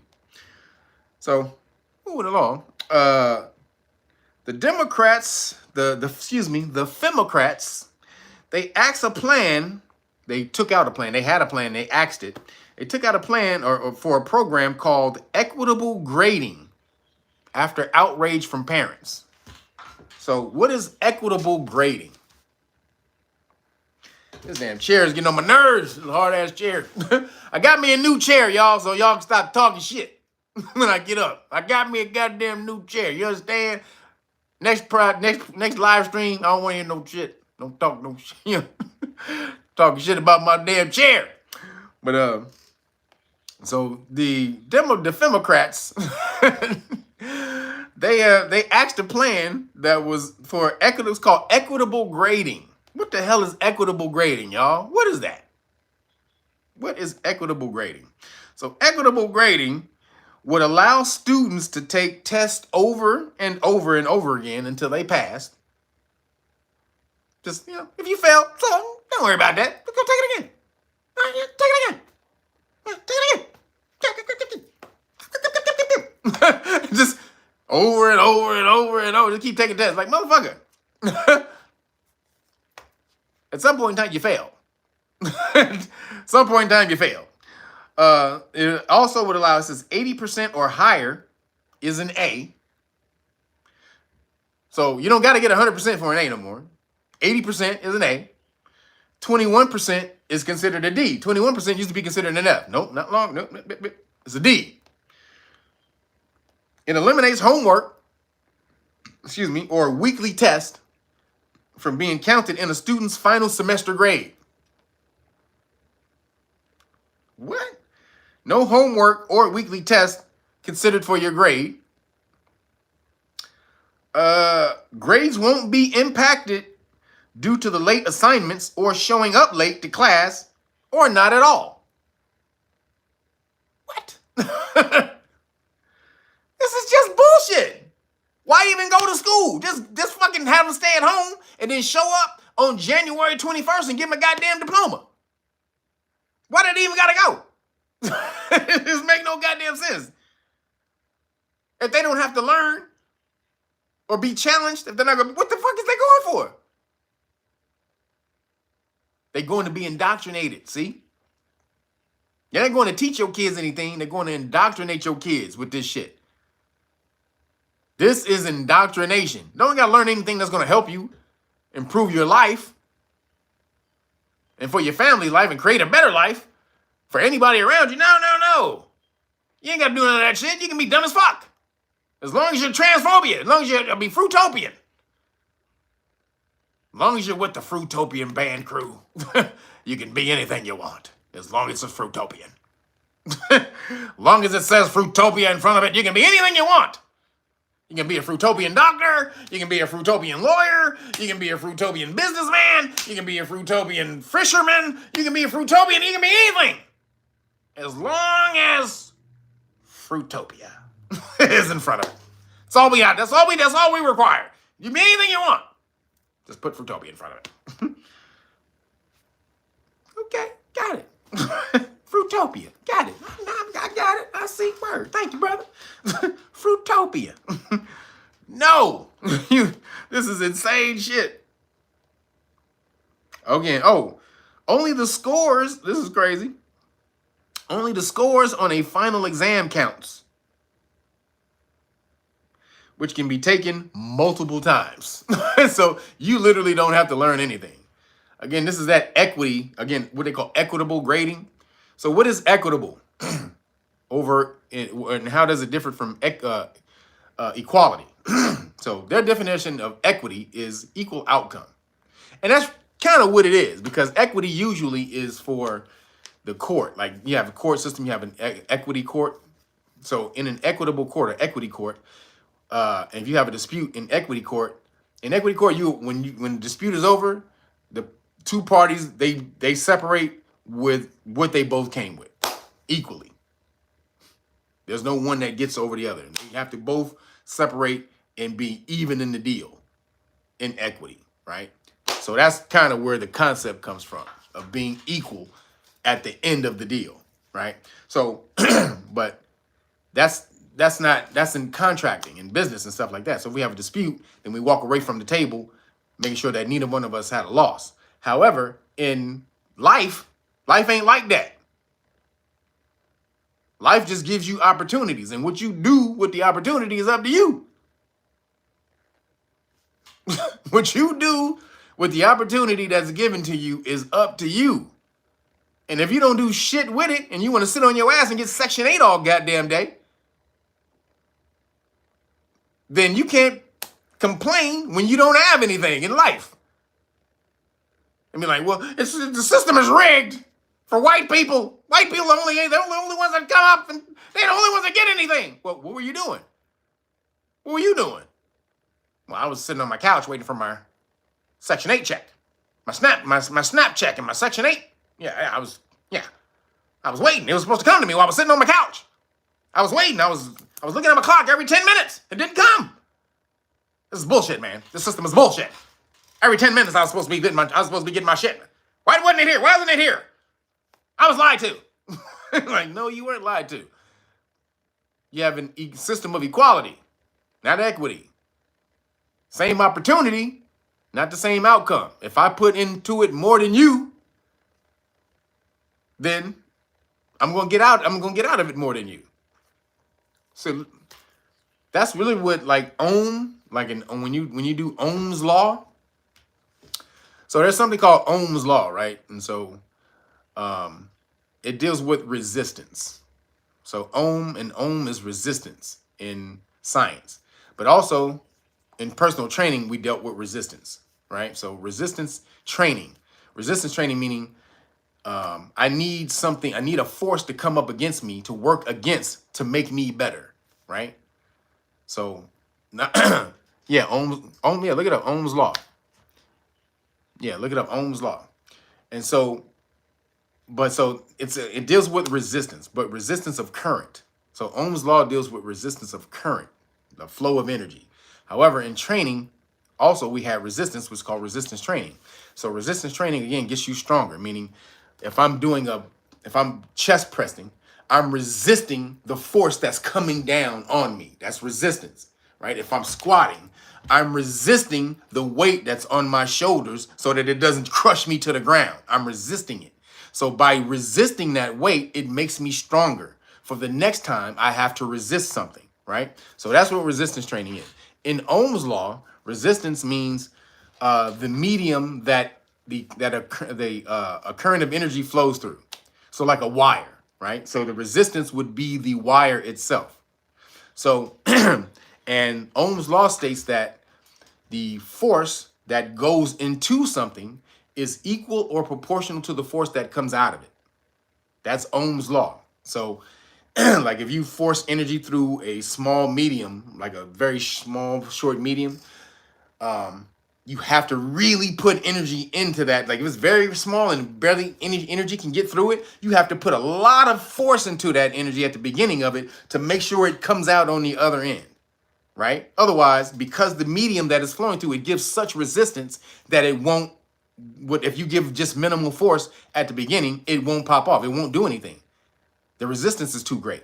So whatever the resistance is, I have to give an equal amount of force to that resistance in order to make sure the energy flows freely, right? So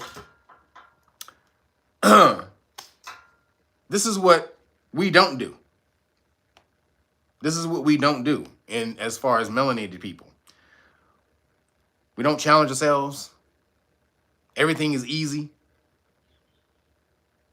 You have to get up off your ass in order. You have to get up off your ass. Sorry, that's just the way shit works. In order, you have to put energy out into the universe. And again, the energy that you get back is equal or proportional to the force that you put out into the universe. It has to be, it's not just, and you can be meditative too. It can be meditative. Meditation should also, though, come with some physical energy, but meditation is very powerful. It's putting physical or thought out into the universe. So it is energy, but you have to put the energy out there. You're doing a physical thing by sitting and meditating and being still. That is a physical act that you had to do. And you're putting that out into the universe, and the universe will give that back to you. Or you want to make $1 million.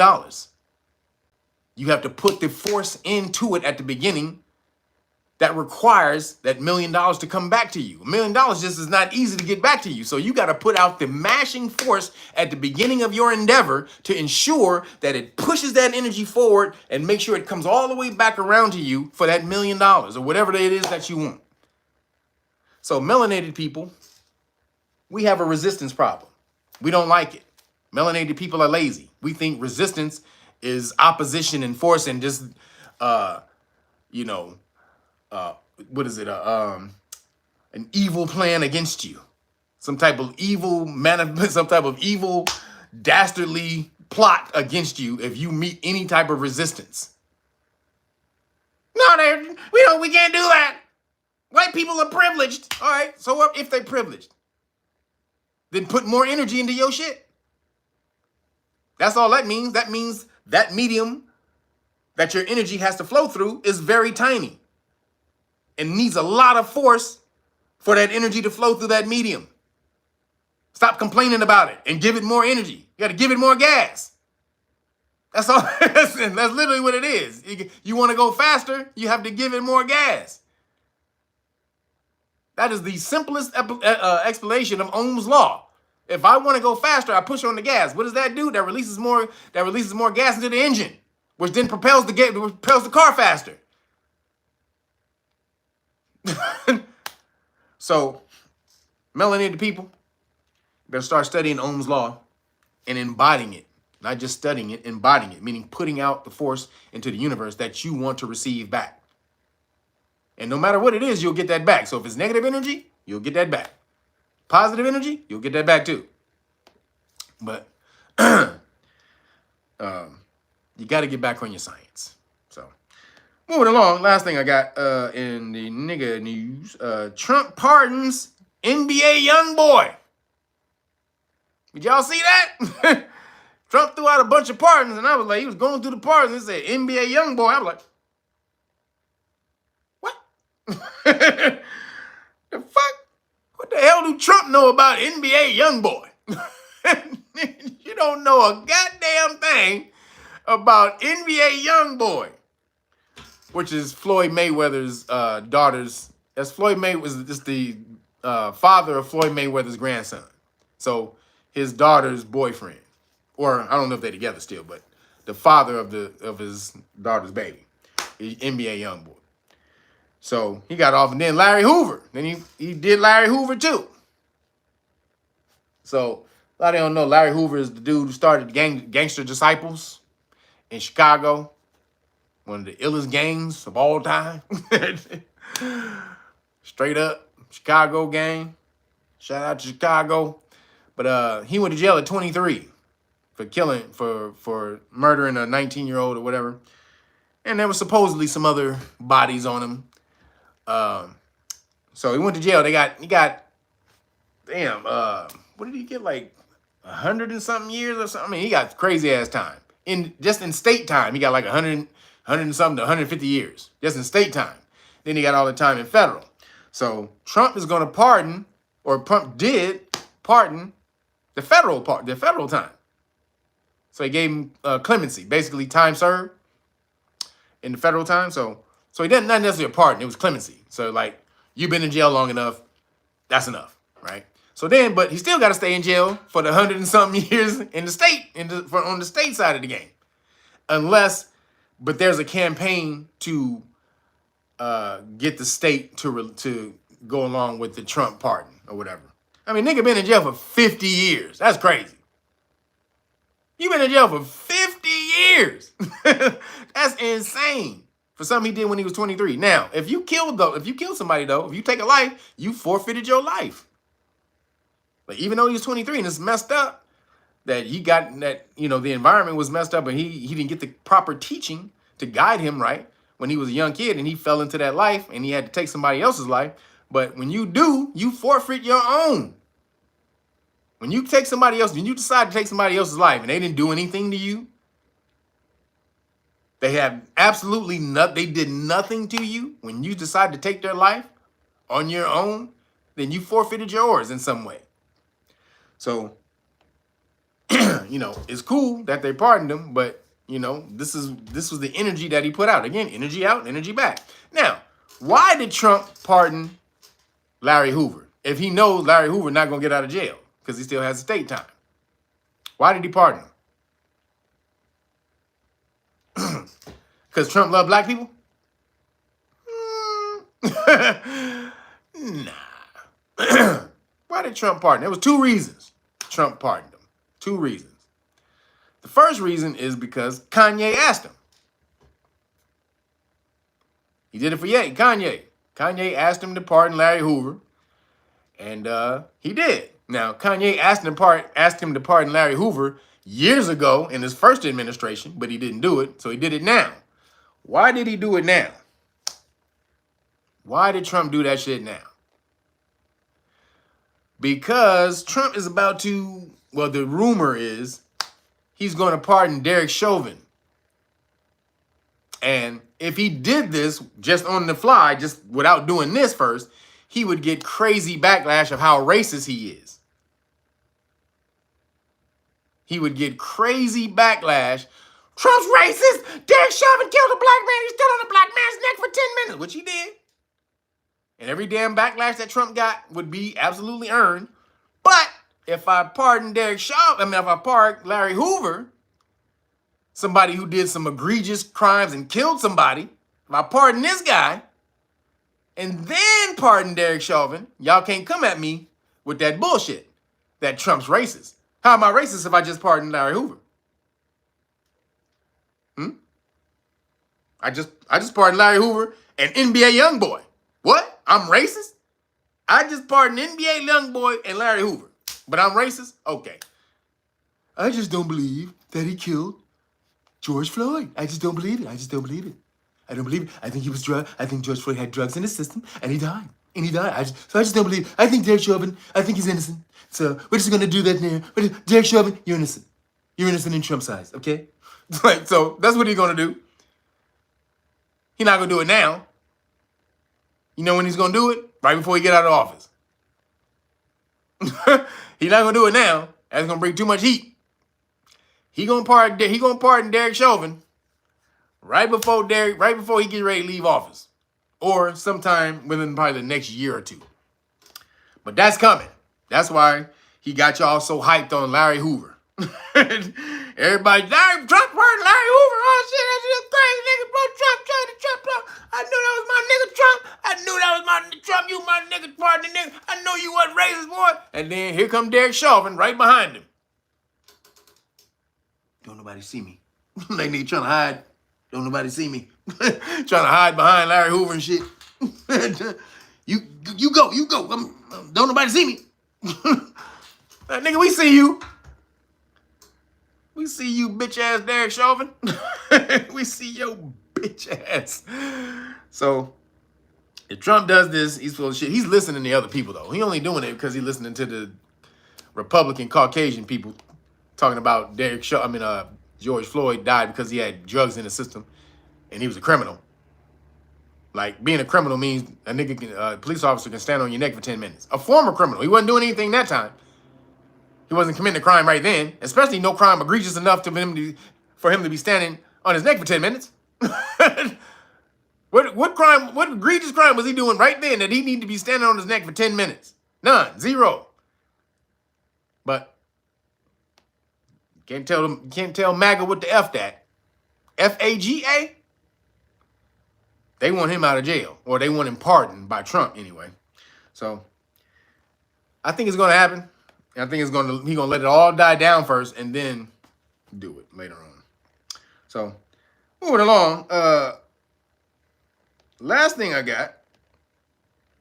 Oh, really quick. This is Trump commuted the sentences. So it says Trump commuted the sentences after a campaign. This is how they talked about how Larry Hoover got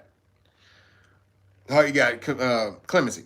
Trump commuted the sentences after a campaign by hip hop artist Ye, aka Kanye West, now Kim Kardashian's ex-husband. Kim Kardashian's ex-husband, really? Really? Kanye ain't famous on his own. He ain't famous enough on his own to be mentioned by his own. He's Kim Kardashian's ex-husband. No, she his ex-wife. He made her. She would be shit without that nigga. He gave her her whole style and everything. He literally made her into the person she is right now. The stylish Kim Kardashian. He made that. He made that. He went to her and told her style was whack. He told her that. Your style is bullshit. You whack. Your style is bullshit. And he made her into this person that she is right now. So he's not Kim Kardashian's husband. Fuck out of here. So moving along, in police stop law lessons, police spark an outcry for using unethical mind-reading technology on suspects against their will. Here it come, y'all. Trying to tell y'all. Y'all better get y'all asses over here. Stop playing. Know Your Rights Foundation. Go join the Know Your Rights Foundation, where you will teach you the law for free. For free. Forgot to mention this earlier. For free. Get your butt on over there. KnowYourRightsFoundation.org. Sign up. Also, if you go over there, please, and help donate. We need your help to keep this going and move it along. We're trying to do some events in Texas in July. We need y'all help for that. There's a major celebrity event going on in Texas with a bunch of people. We're trying to invade that damn event with some merchandise, some books, and T-shirts and stuff. It's going to be a lot of people there that we can get on with Know Your Rights Foundation. So if you want to help us do that, get over to KnowYourRightsFoundation.org. Please donate. We need you to donate. Not donut, donate, all right? Because this is a big crew. If we really get in with this crew, we can do some things. Also, one of our people just met with Morris Chestnut and Tay Diggs last week and told him and got him on us. So we're trying to do some big stuff, y'all. We need your help to do it. All right. So get on over there. Again, this is what you're working for free. We're gonna teach you for free. But right now we need some money for donations so that we can expand and get out to the people and get this information out to the people. So hopefully we can really get in with Morris Chestnut and Tay Diggs and even some more cats. So they about to try to use mind reading shit on you, man, to see if you committing crimes. When is the event? In Texas, July the 12th, I think. July the 12th, I think the event. I wish I can't go into my into the thing and check it. But it's if anybody if Derek, if you're watching the live stream, try to tap into the live stream and put the event. It's something that's going on in Texas, in Houston, in July the 12th with a bunch of athletes. So what is it called? Anybody know what it's called? Said, oh, you from what? Island, Hawaii? What up? What up, Hawaii? Out here in Hawaii. That's what I'm talking about, man. I would retire in Hawaii. There's one country I would go, that's Hawaii. If you didn't have them big ass flying roaches. Hawaii got some crazy ass, big ass flying roaches and centipedes. I was studying moving to Hawaii for like a whole year and then found out about them centipedes and flying roaches. I said, well, I did the Dion Cole. Well, he said volcanoes. I ain't really tripping about the volcano. That ain't that ain't too much. But man, Them damn flying roaches and centipedes. I'm good. I'm straight. So real quick, so police want to use mind reading on you. So in a courtroom without fingerprints or DNA, a young woman's brain waves became the key evidence against her. Again, what is this? Pre-crime? This is pre-crime. This is what's the damn movie? Minority Report. This is Minority Report, y'all. Thank you for putting the Cash App. Everybody can hit the Cash App. Real Nagas, the number 9. Appreciate you guys for the support on my last day before my cleanse. Appreciate you. So they're using her brain waves against her. It says, Aditi Sharma, 24, was accused of poisoning her fiance in 2008. She denied it, but investigators turned to a controversial technology called brain electro oscillation signature profiling. God damn.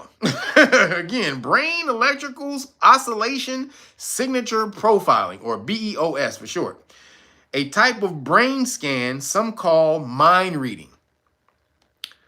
They placed a cap with electrodes on her head, like in like Doc Brown from Back to the Future. Y'all ever seen Back to the Future? And when Michael J. Fox, he went to Doc Brown's house and he finally opened up Doc Brown's house, and that motherfucker had that big ass thing on his head with the electrodes and shit. That's what this is. I know that's an old school movie for most of y'all, Back to the Future. But it's one of the greatest movies of all time. And you should have seen it. But at the movie, when Michael J. Fox goes back in time, and he goes to Doc Brown, knocks on Doc Brown's house. Doc Brown opened the door, and he got this big ass, fucking crazy ass thing on his head that's supposed to read his mind. Or enhance his telepathy or whatever.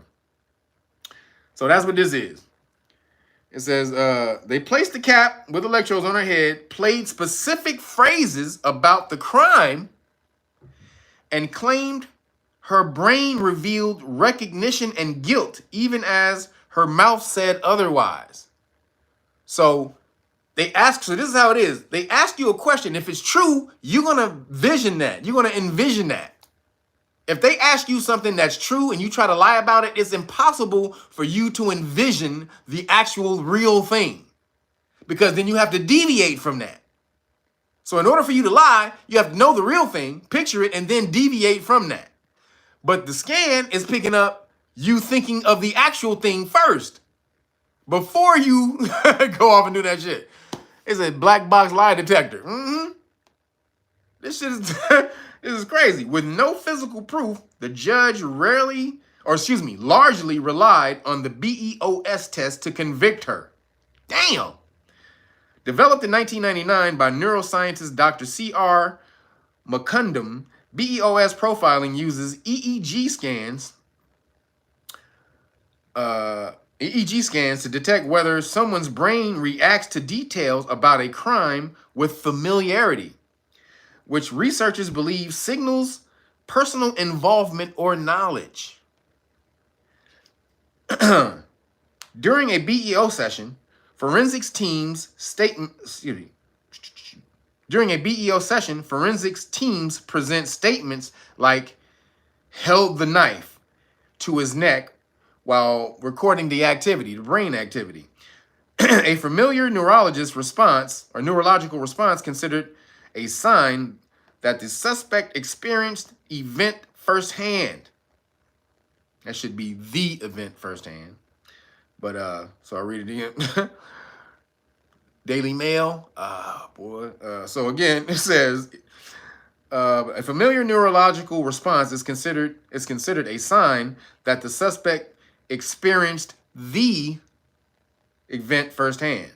Supporters claim BEOS can identify guilty individuals up to 90% accuracy. Whoa! How do they do that? 90%?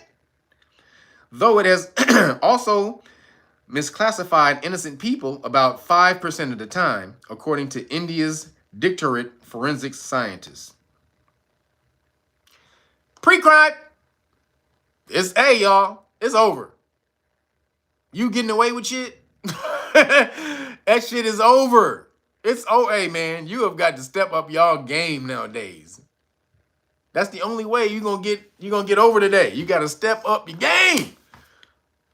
With these cats doing all this shit, pre-crime or putting a cap on your head and asking you questions about taking somebody out, and then they dude, this is over.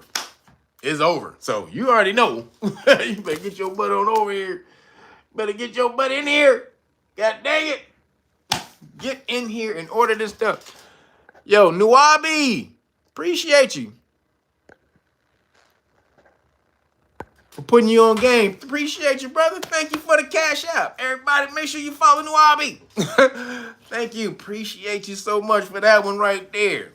Man, just trying to help the people. Help the people help themselves. Because honestly, if you don't put the knowledge into use, it doesn't do anything. I can only bring you information. You have to use it. So, boom, get on over here. Again, order the Great Book of Melanin Research, the hard copy. I told you, just talk to you about dark matter. I showed you the Sudanese scientists next to space. This is you. And this is everybody. I mean everybody. All of you have melanin. Pheomelanin people, eumelanin people, neuromelanin people. That's all. That encompasses everybody on the planet. And then allomelanin is plant melanin. So now let's do everybody on there. That's everything on the planet. Allomelanin is plants. Pheomelanin is Caucasian people. Eumelanin is dark melanin is black people. So that is all of you. So all of you should have this book 1 and 2, breaking it down why you should know about your melanin and what it does and how you can cultivate it and strengthen it. Just so it said, just so you know, in that book it says if you're not hydrated, your melanin doesn't work right. Melanin needs to be hydrated in order to work properly. That's in the book. So why do you think there's a liquor store in every corner in the hood? And a fried chicken place or a fast food place? All of these things dehydrate your melanin so that you can't use it properly. You better get over here and get that book. And then when you do, like I said, you get the whole police stop law package for free. Bam. You get one of these. If you, again, tell me which one you want. You can get the gold dragon, the red dragon, or the blue. And then also it comes with the cards and the flashcards. Bam. Everything you need right here. And then if you want still just to support and get the other flashcards, please go to realnuggets.com. You can order any of these flashcards individually. You can order any of these things individually if you don't want to go to Know Your Rights Foundation. But so if you want to support, that's the way to support. All right. Order the products, merchandise. Also going to Know Your Rights Foundation. You can order the products from there as well. That's the way to support. But we need donations because we're trying to expand and we're trying to get to Houston in July. So if you want to help us get to the event, it's an event with I forgot the event, man. Did anybody watching the put it in here? Damn. I forgot the name of the damn event. I'll have it next week for y'all. But it's a big event too. It's gonna be a lot of basketball players, a lot of sports people there, a lot of stars. And so, you know, a lot of melanated people. And so this is what we need to get these rich melanated people behind our cause. Because just because you're rich don't mean that the popo won't slap the shit out of you. They damn sure will. Popo will slap the shit out of you if you're rich and melanated just as much as they will if you poor and melanated. So this is what we need again to build up an organization, a group, a body that they're scared of, that they fear. That if they do anything, they don't want that body in their ass. No diddy. So make sure you support, help us get big as we need to be. And that's no limit. So appreciate you guys. Again, please make sure you get over there and help with the information. This is the way to help. Boom. Right here. This is how you do it. You get this, you get all of this. All right. Also, make sure you give Timmy Tight Top a holler. If you want these weed juices, bam, give him a holler right here. Get some of these juices. I'm gonna hit you up for this damn some of these cleanse juices, bruh. I'm gonna need some of these cleanse juices, but hit him up at 323-776-2587. Again, 323-776-2587. Tell him you saw it on Real Nagas, and the code is 5OFFJUICE. All right, and he will hook you up. All right, that's it for me, everybody. About to go enjoy my last day of good food. Of good damn tasting food. I gotta go to your damn class tomorrow. Oh, damn, it's gonna be so bad. Oh, I was loving my cookies.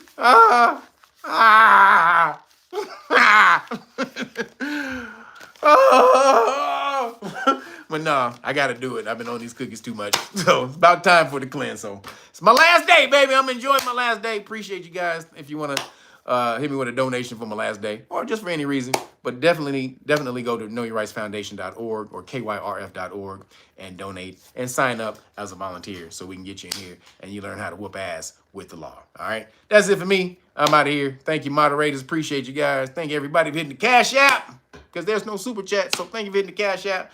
And make sure you get over to patreon.com/realnoggers and sign up for those status classes so you can pull yourself out of the government and stop having them trade your documents on the stock market. If you got your original birth certificate back, you would see it has stamps from all countries on the back of it because it's being traded on the stock market. You are a piece of property. It's a bond. And they trade that bond on the stock market every day. And it gets stamped. Every time somebody buys it, the new country that bought it, they have to stamp it on the back. There's one dude who had 17 countries stamped on the back of his birth certificate. 17 countries. Pop, pop, pop, pop, pop. They all traded it. So, again, pull yourself out of the system. Get to patreon.com/realnoggers. Sign up to the status class level, the highest level. I will give you the paperwork for free when you're able to explain it. So, again, these are the ways you can support since they took me out of the monetary program. But we got to help each other any way we can. So, appreciate you guys for that. I'm out of here. Enjoying my last day of good food. I'm going to holler at y'all next week when I'm in the bullshit. Peace.